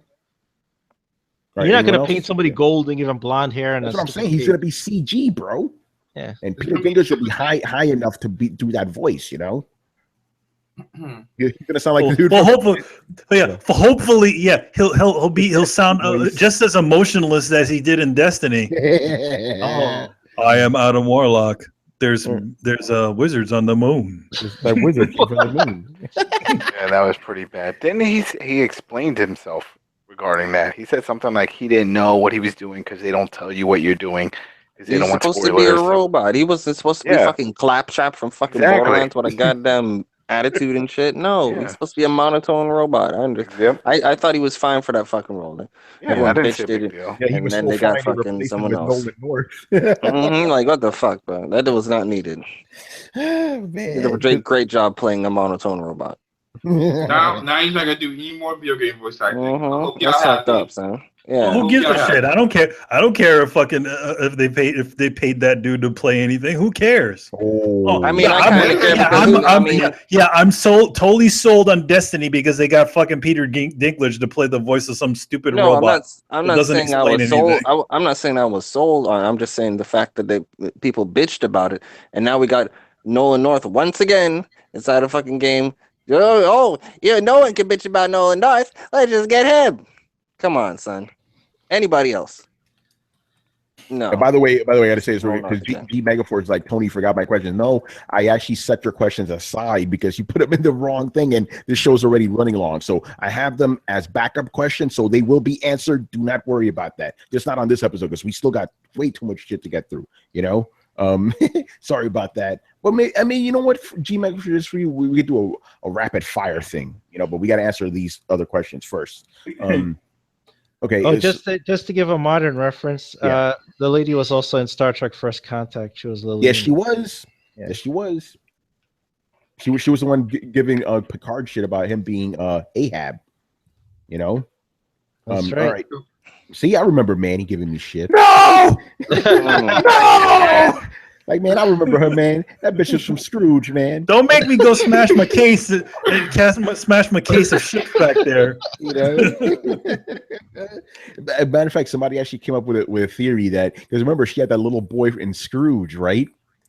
And then that same little boy got killed by Tony Stark. Oh no.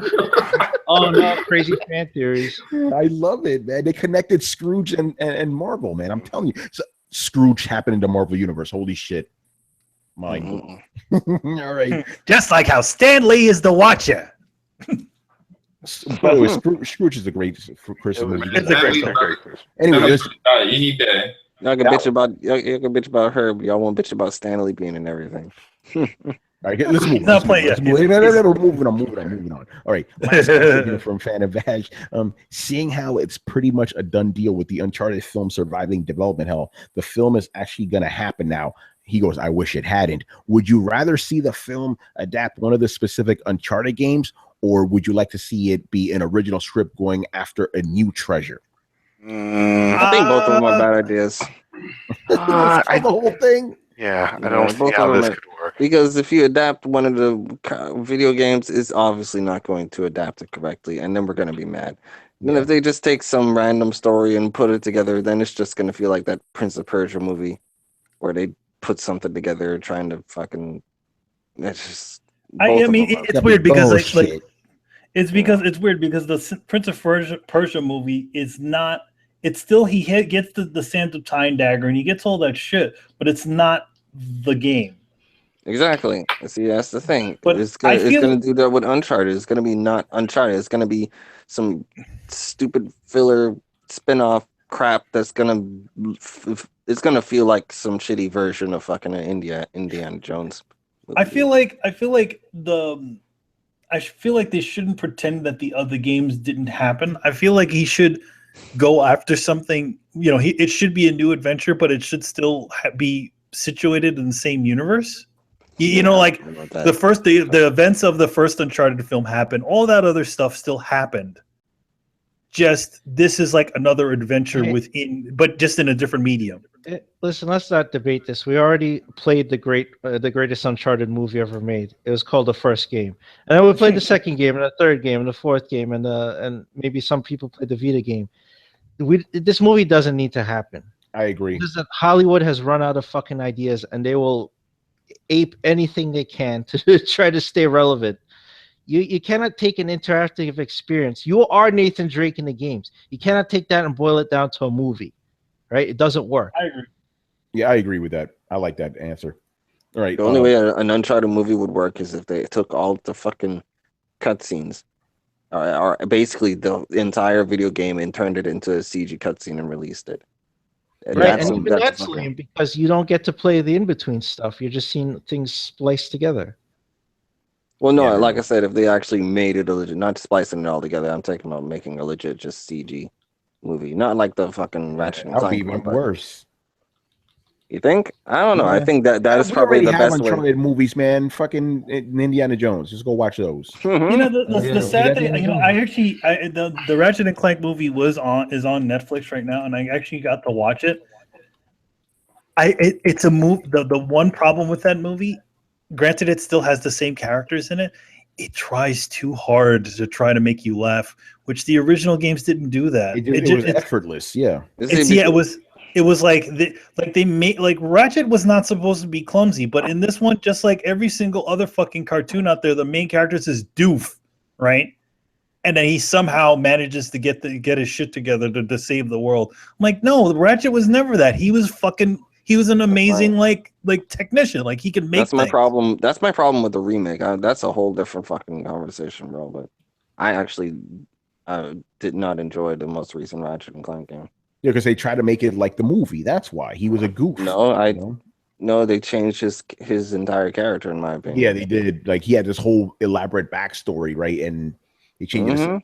That's another topic. And the last part of the question he goes is also, what Hollywood actors would you cast to play Drake, Elena, Sully, The Rock? The Rock. He can do all of it. He can do all of it. He could do all of it. All of even Elena, right? Every character. I'm Elena. Rock, you smell what I'm cooking. It'll be like imagine him as Lazarevich. You know, I'm Lazarevich, bitch. I'm Lazarevich. No, get Stone Cold. Get Stone Cold's Lazarevich. You'd be drunk and shit. You know? Stone Cold stunning on people, smashing beers and shit. What? I would cast Jeff Bridges as Sully. Jeff Bridges. What about just because I'm thinking about fucking Deadpool? What about what's his face as Ryan Reynolds? Ryan Reynolds. No. You know who would have been perfect? You know who would have been perfect 10 years ago? 10 years ago, Nathan Fillion would have been perfect. Nathan Fillion would have been perfect, man. Let's be really honest with each other, man. Ryan Reynolds has only been good on Deadpool, man. That's the only role he can play. No, you're wrong. He was Van Wilder. He was Van. Who is Deadpool? But Van Wilder's Deadpool, man. That's the same shit, man. No, that's what I'm saying. What is Deadpool? It's a psychotic Van Wilder. Yeah, man. That's why it worked. No, I'm gonna go with Nathan Fillion from 10 years ago. Oh.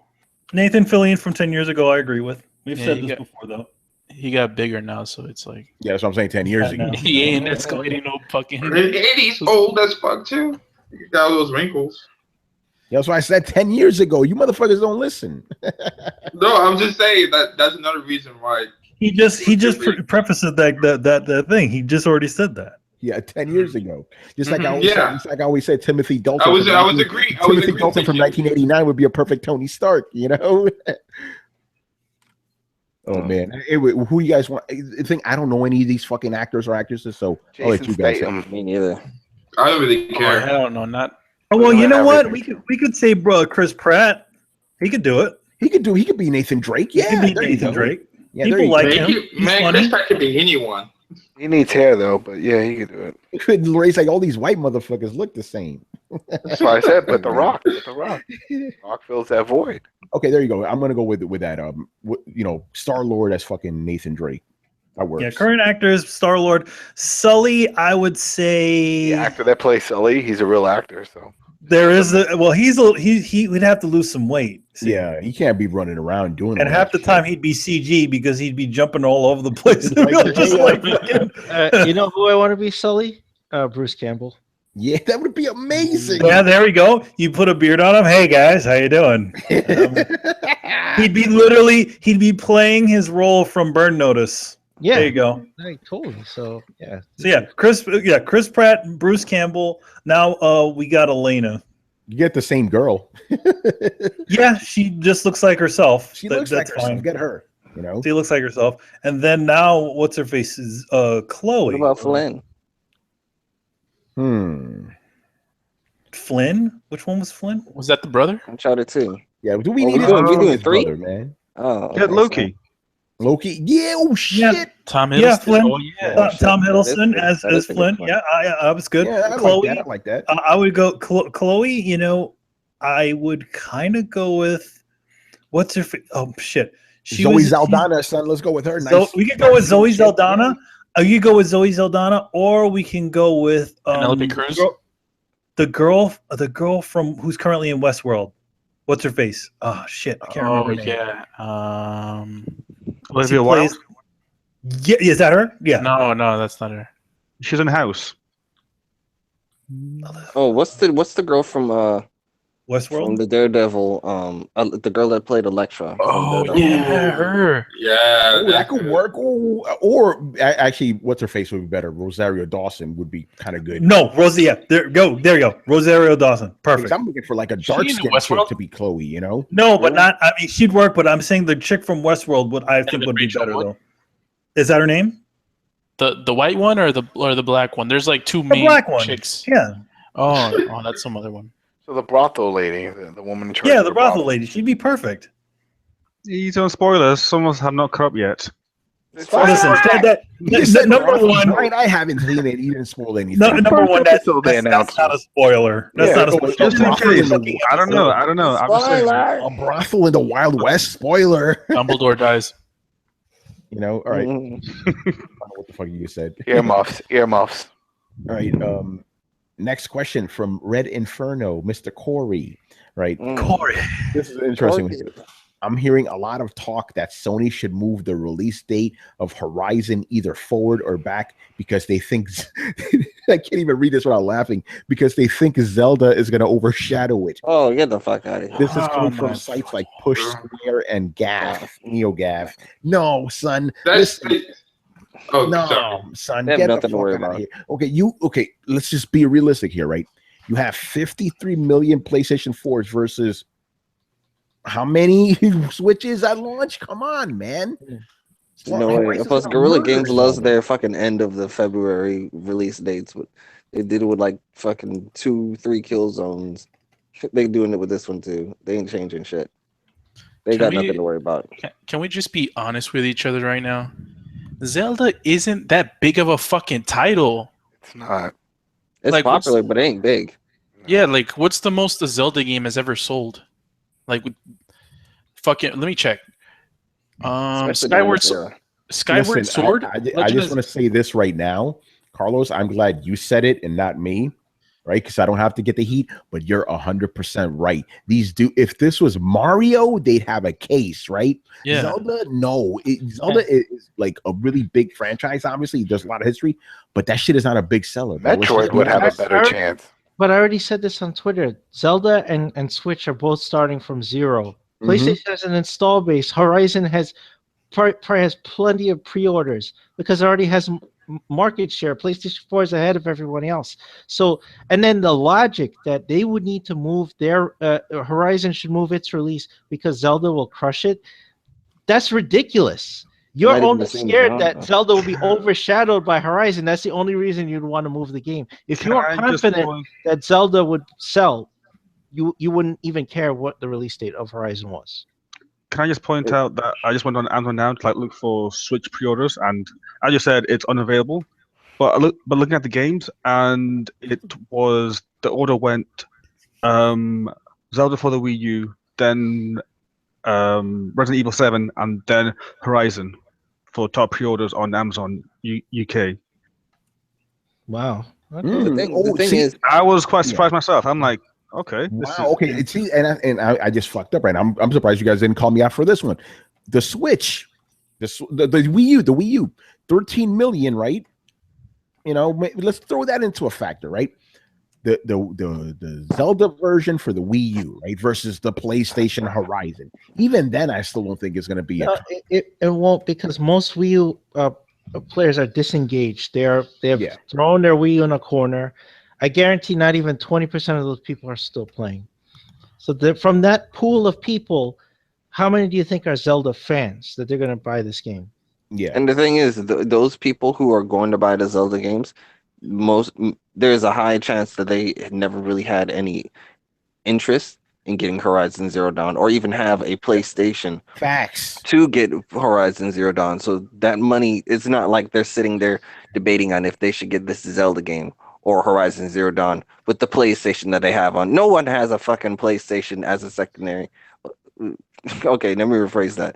Not a lot of niggas out there have a PlayStation 4. They were gonna get you, Rico. I knew what you meant, motherfucker. Yeah, you knew what I meant. I'm gonna rephrase it for these. I'm gonna rephrase it for these faggots out here. Not a lot of people out here. That is not politically correct speaking. How you know Rico don't give a fuck? I got 145 plus. If you niggas anyway, what I was saying, not a lot of people out here treat their PlayStation 4 as a secondary console like to do these Nintendo consoles. Yeah. Keeping it real. All right? Ain't nobody out here debating on whether they should get Zelda or fucking Horizon Zero Dawn. If you're getting Zelda, you're getting Zelda. If you're getting Horizon Zero Dawn, bring someone that's out here right now. Yeah, I agree. Okay. I don't think that two different fan bases. That somehow I don't think that somehow Zelda will overshadow Horizon Zero Dawn. Get the fuck out of here. I want to talk to someone. Find me someone that is sitting there debating on which one they should get. I don't see them. The people that want Zelda is going to get Zelda. The people that they're just two different fan bases, man. Yeah, I completely agree with you. You know. I could say here's the thing. Here's the real question. Now let's say, for the sake of conversation, that Zelda and Horizon Zero Dawn were on the same console. Let's say they were both on the PlayStation 4, right? Yeah, then you'd be making a better case, but that's not the case right now. That's a closer case, but it's still a little bit too wide, man. That's like saying someone out there that likes Call of Duty is debating on whether they should get fucking Persona 5. Like, two different fan bases. Once again, I would say both games are big open world games. They're comparable. I think. I would say a better version of that be like Battlefield and Battlefield and Call of Duty. I think that's that. Yeah, because Zelda is an open world game, so is Horizon. They're comparable. Okay, yeah, I can see that, because I forgot Zelda fucking has a fucking bow and arrow. Yeah, exactly. Actually, I would, since we're going with that hypothetical, let's go down the rabbit hole a little bit, right? If that was the case, I would actually say Zelda would actually sell more, because people be like, holy shit, there's a Nintendo game on PlayStation. That's true. Yeah. Just that headline alone, man. But anyway, let's just be real. Zelda ain't beating out Horizon. That's just facts. Yeah, not in these circumstances, no. Yeah. I don't know. Come on, Brian. Really, Again, were you the guy that said I don't know with the Halo shit back in the day? With Halo all right, 5. Because Mass Effect is going to beat all of them, so it doesn't With the matter. Halo Oh, see, stuff, I Riku said just it called has- them out. Remember when I said that Uncharted was gonna not sell as much as that's Uncharted was gonna outsell Halo? Everybody thought it was fucking crazy. I could have swore Brian was one of them niggas. It's like, I don't know. I am right here. Just let me respond. All right, go Yeah, ahead. go ahead. Jeez. Okay, I said yes, it will outsell it because it has a larger install base. That's just pure numbers. What, this I was said, during the Uncharted stuff? well, yeah, because I said, Okay. hey, let's compare it like in terms of what's it called? Like when you sell in terms of penetration of the Per systems. capita. Yes, because that way that's a fair comparison. Because if one system is selling like twice as much as the other one, then if they both have the same amount of penetration, then obviously the one with more installer base will sell more copies. That's just pure numbers. Like you can't argue with that. Like so, I said yes, Uncharted will outsell, but I'm more interested in seeing in how much of the user base actually buy the game, and I think that is something that we never looked into. So, whatever. Anyway, I saying let the that man finish. whole Horizon No, go ahead, thing go ahead, and Brian, go all ahead. sorts is that I am not too sure, because on the one hand, this is Zelda, and Zelda is known to be like one of the biggest games in the gaming industry. Maybe top 10, maybe top 20. I don't know. It depends who you talk to. So it's a big name with a lot of weight behind it. Horizon Zero Dawn. The only people that I see that are talking about it are PlayStation guys. Like I'm not seeing any other guys talking about this as if like, hey, that game I want to pick up. Well, because it's a PlayStation exclusive. Yes, which is true. I'm not denying that. I'm just saying that there's no interest outside of the PlayStation guys. And even looking at the the biggest selling game of last year, which was Uncharted 4, which was like 8 million or 9 million? 7 million, yeah. 8.7 million. Let's say 9 million, just round up. Yeah. In an install base of what? 50 million ish? 53. Let's say 54 to round up. That's 1 in every 6 people picked it up. Yeah. That's good numbers. Horizon Zero Dawn will not even touch that. Like looking at other PlayStation 4 exclusives, how well have they sold? Like I think that the highest for like a long time was Knack with like 2 million or 3 million. Jesus, Knack. Stupid. Yeah. And wait. And here comes like the big kicker. Knack was a launch title that launched with the game. What is Zelda? It's a launch title that will launch with the game. Yeah. Well, Launch titles have a stupid habit of selling tons of copies because of how good or bad they are, which is annoying. People just want to have games with their console. Chris, I know what I'm about to say. Yes, I agree with you. If Nintendo have the artificial scarcity, then of course it won't sell as many. What about the Wii U? The Wii U still out there.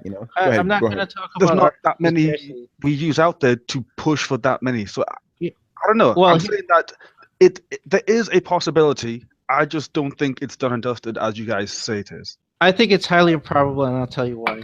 So using those statistics, the highest selling Zelda game of all time was Ocarina of Time on the N64, sold about 7.6 million, right?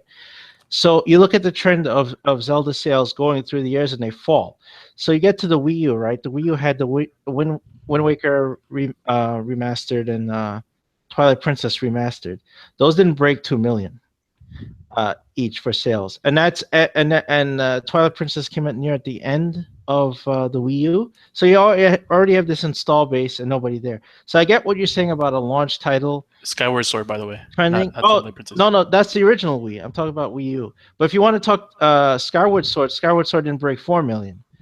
But it was at the end of the Wii's life. But and the Wii already that was an install. Chris, this is very important. It sold 4 million, right? With an install base of 100 million. That's very important to note. Yes, yeah. Zelda is not really a system seller game. It's a niche game in the Nintendo universe, right? Mario's more of the system seller that everybody can get into that game. That it has longevity. Those are greenfield titles. That's what we used to call them. So greenfield title would be something that has longevity. Splatoon, even something silly like Wii Fit would be a greenfield title, right? Sells high numbers, sells over a long period of time. Zelda is not that title. It won't do Chris, that. I need to bring this up. This fan of Ash said this because this leads to your argument. Zelda, right, is a highly critical darling, right? It always does great with critics. Sales wise, not so much. Go ahead. Quick question: as far as this debate, which one are we debating? If it's going to sell more than Horizon, or if Red Inferno's initial question about Sony changing the date because they're scared of Zelda. Which one are we debating right now? Date. They're not changing the date. Okay, so what we're debating right now is which will sell better. Yeah. Okay. And I actually, Brian, just so you know, everything you said, I actually agree with it on a logical tip. I get where you're coming from, right? But I still don't see Zelda outselling Horizon unless Nintendo actually makes enough Switch systems. Then you could have a contest, because again, Fanavesh points out, Fanavesh is the fucking man.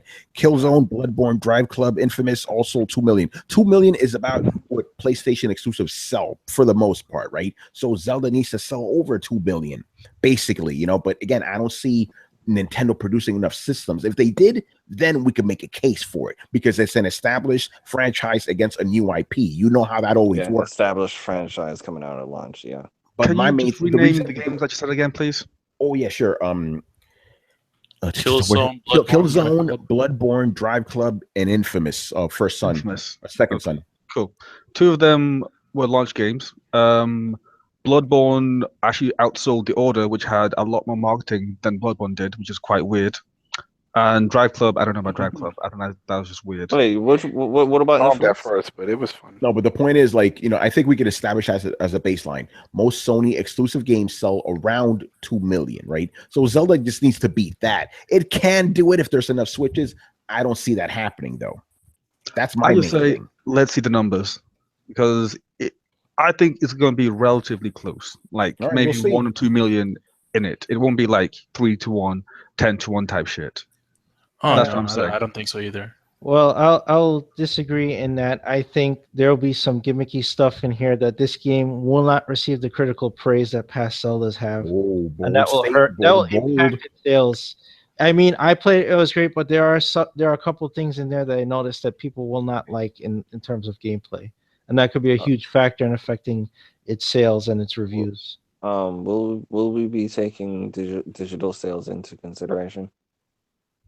If they give those numbers out, sure. Those, if there's we always hope, we always count digital sales if they give them out, because those count, Yeah. Well, we see that Horizon. We see that firsthand with Call of Duty Infinite because GameStop is talking about how this is like record lows. Meanwhile, Activision saying, "Oh no, we hit all these big numbers on the digital." So, yeah, right. People flipping. All right, we'll see. All right, last question here, and I actually am going to apologize to Mr. I'm not forgetting his fucking name, but I really, G Megaforce, dude. We just don't have time for your questions, but so we'll do you a favor. We'll answer yours at the very top of next week's show. Promise you. All right. And you can ask new questions too if you want. Just remember, leave them in the comment section of this episode 116. All right. All right. Last question from Black Metal Gamer. What time frame would you like to see the next GTA? Basically, when do you want to see GTA 6? My answer is take your time with it. Yeah, I don't need one right now. I'm good. I think my answer is I don't care. Give me Bully 2 right now. I think the question is different because we were talking about this in the chat. It's like, what time period would you want? Oh, okay. The time period. Okay. Nah, I don't know, man. Like, I'm just keeping it in the modern era. I don't need any past stuff. I'm good. Vice City was pretty fun.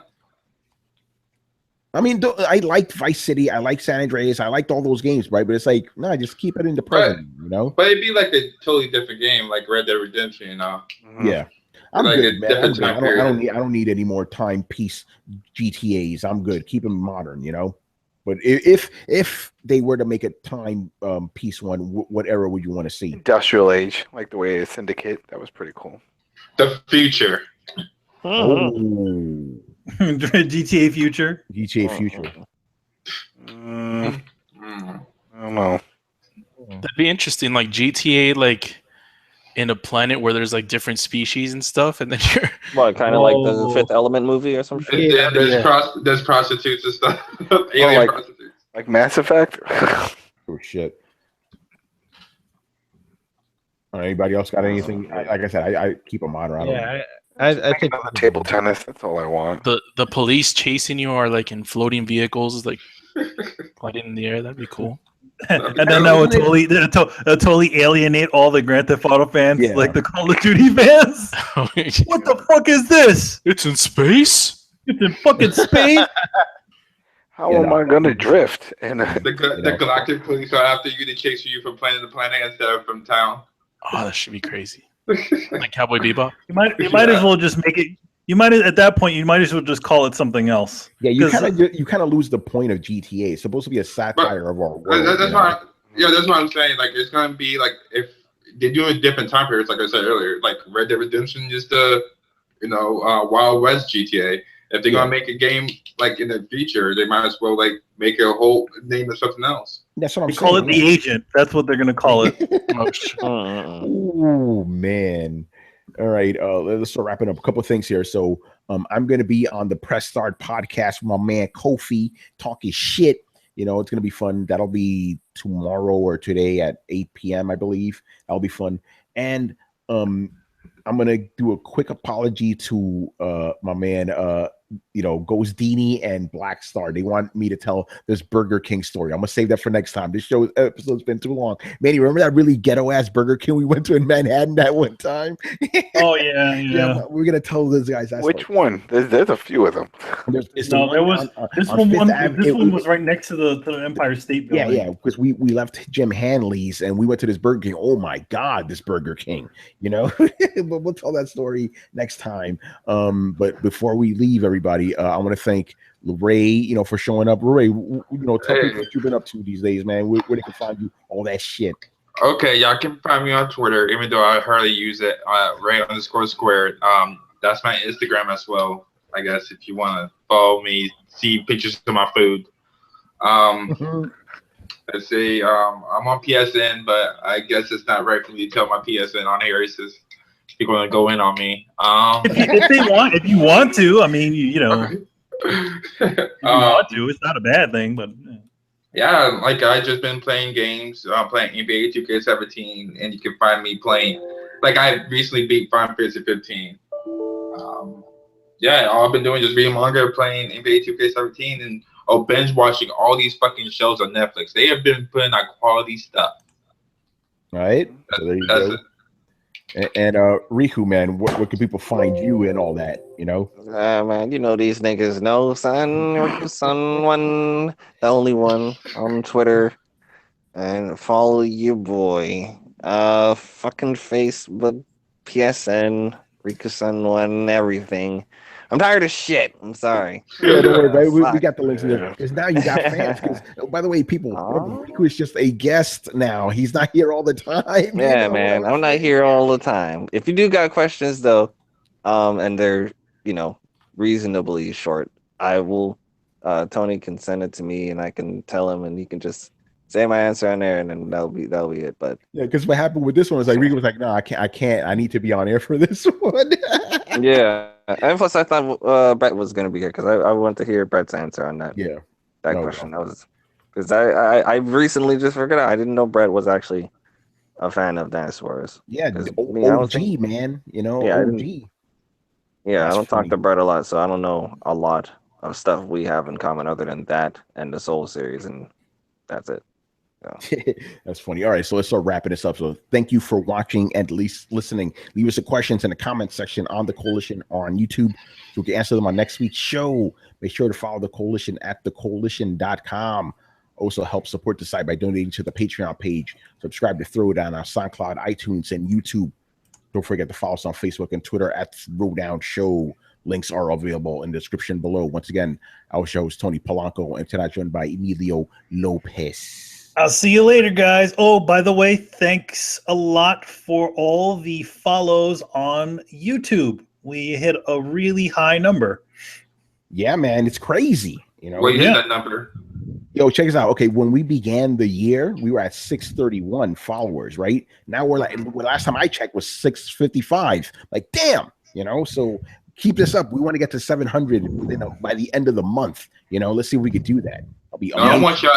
I want you at 7,000 by the end of the I want 7,000 eventually. I predict 5,000 before the year's over. Yo, if we get, man, that would be insane, So please spread the word. All right, Chris Seeley. Hey, take care, everyone. Carlos Romero. Latest, people. Brian Manjoma. Yep, the Assassin's Creed movie was ass. That wanted is to know. not number one. Not number one. Adam Vale. You know it. Keep playing Titanfall 2 and watching Lucha Underground. LeRae Williams. You know who he is, the manga god, aka the visual aid god. Right? And Riku-san 1, the only one. Hashtag don't leave me.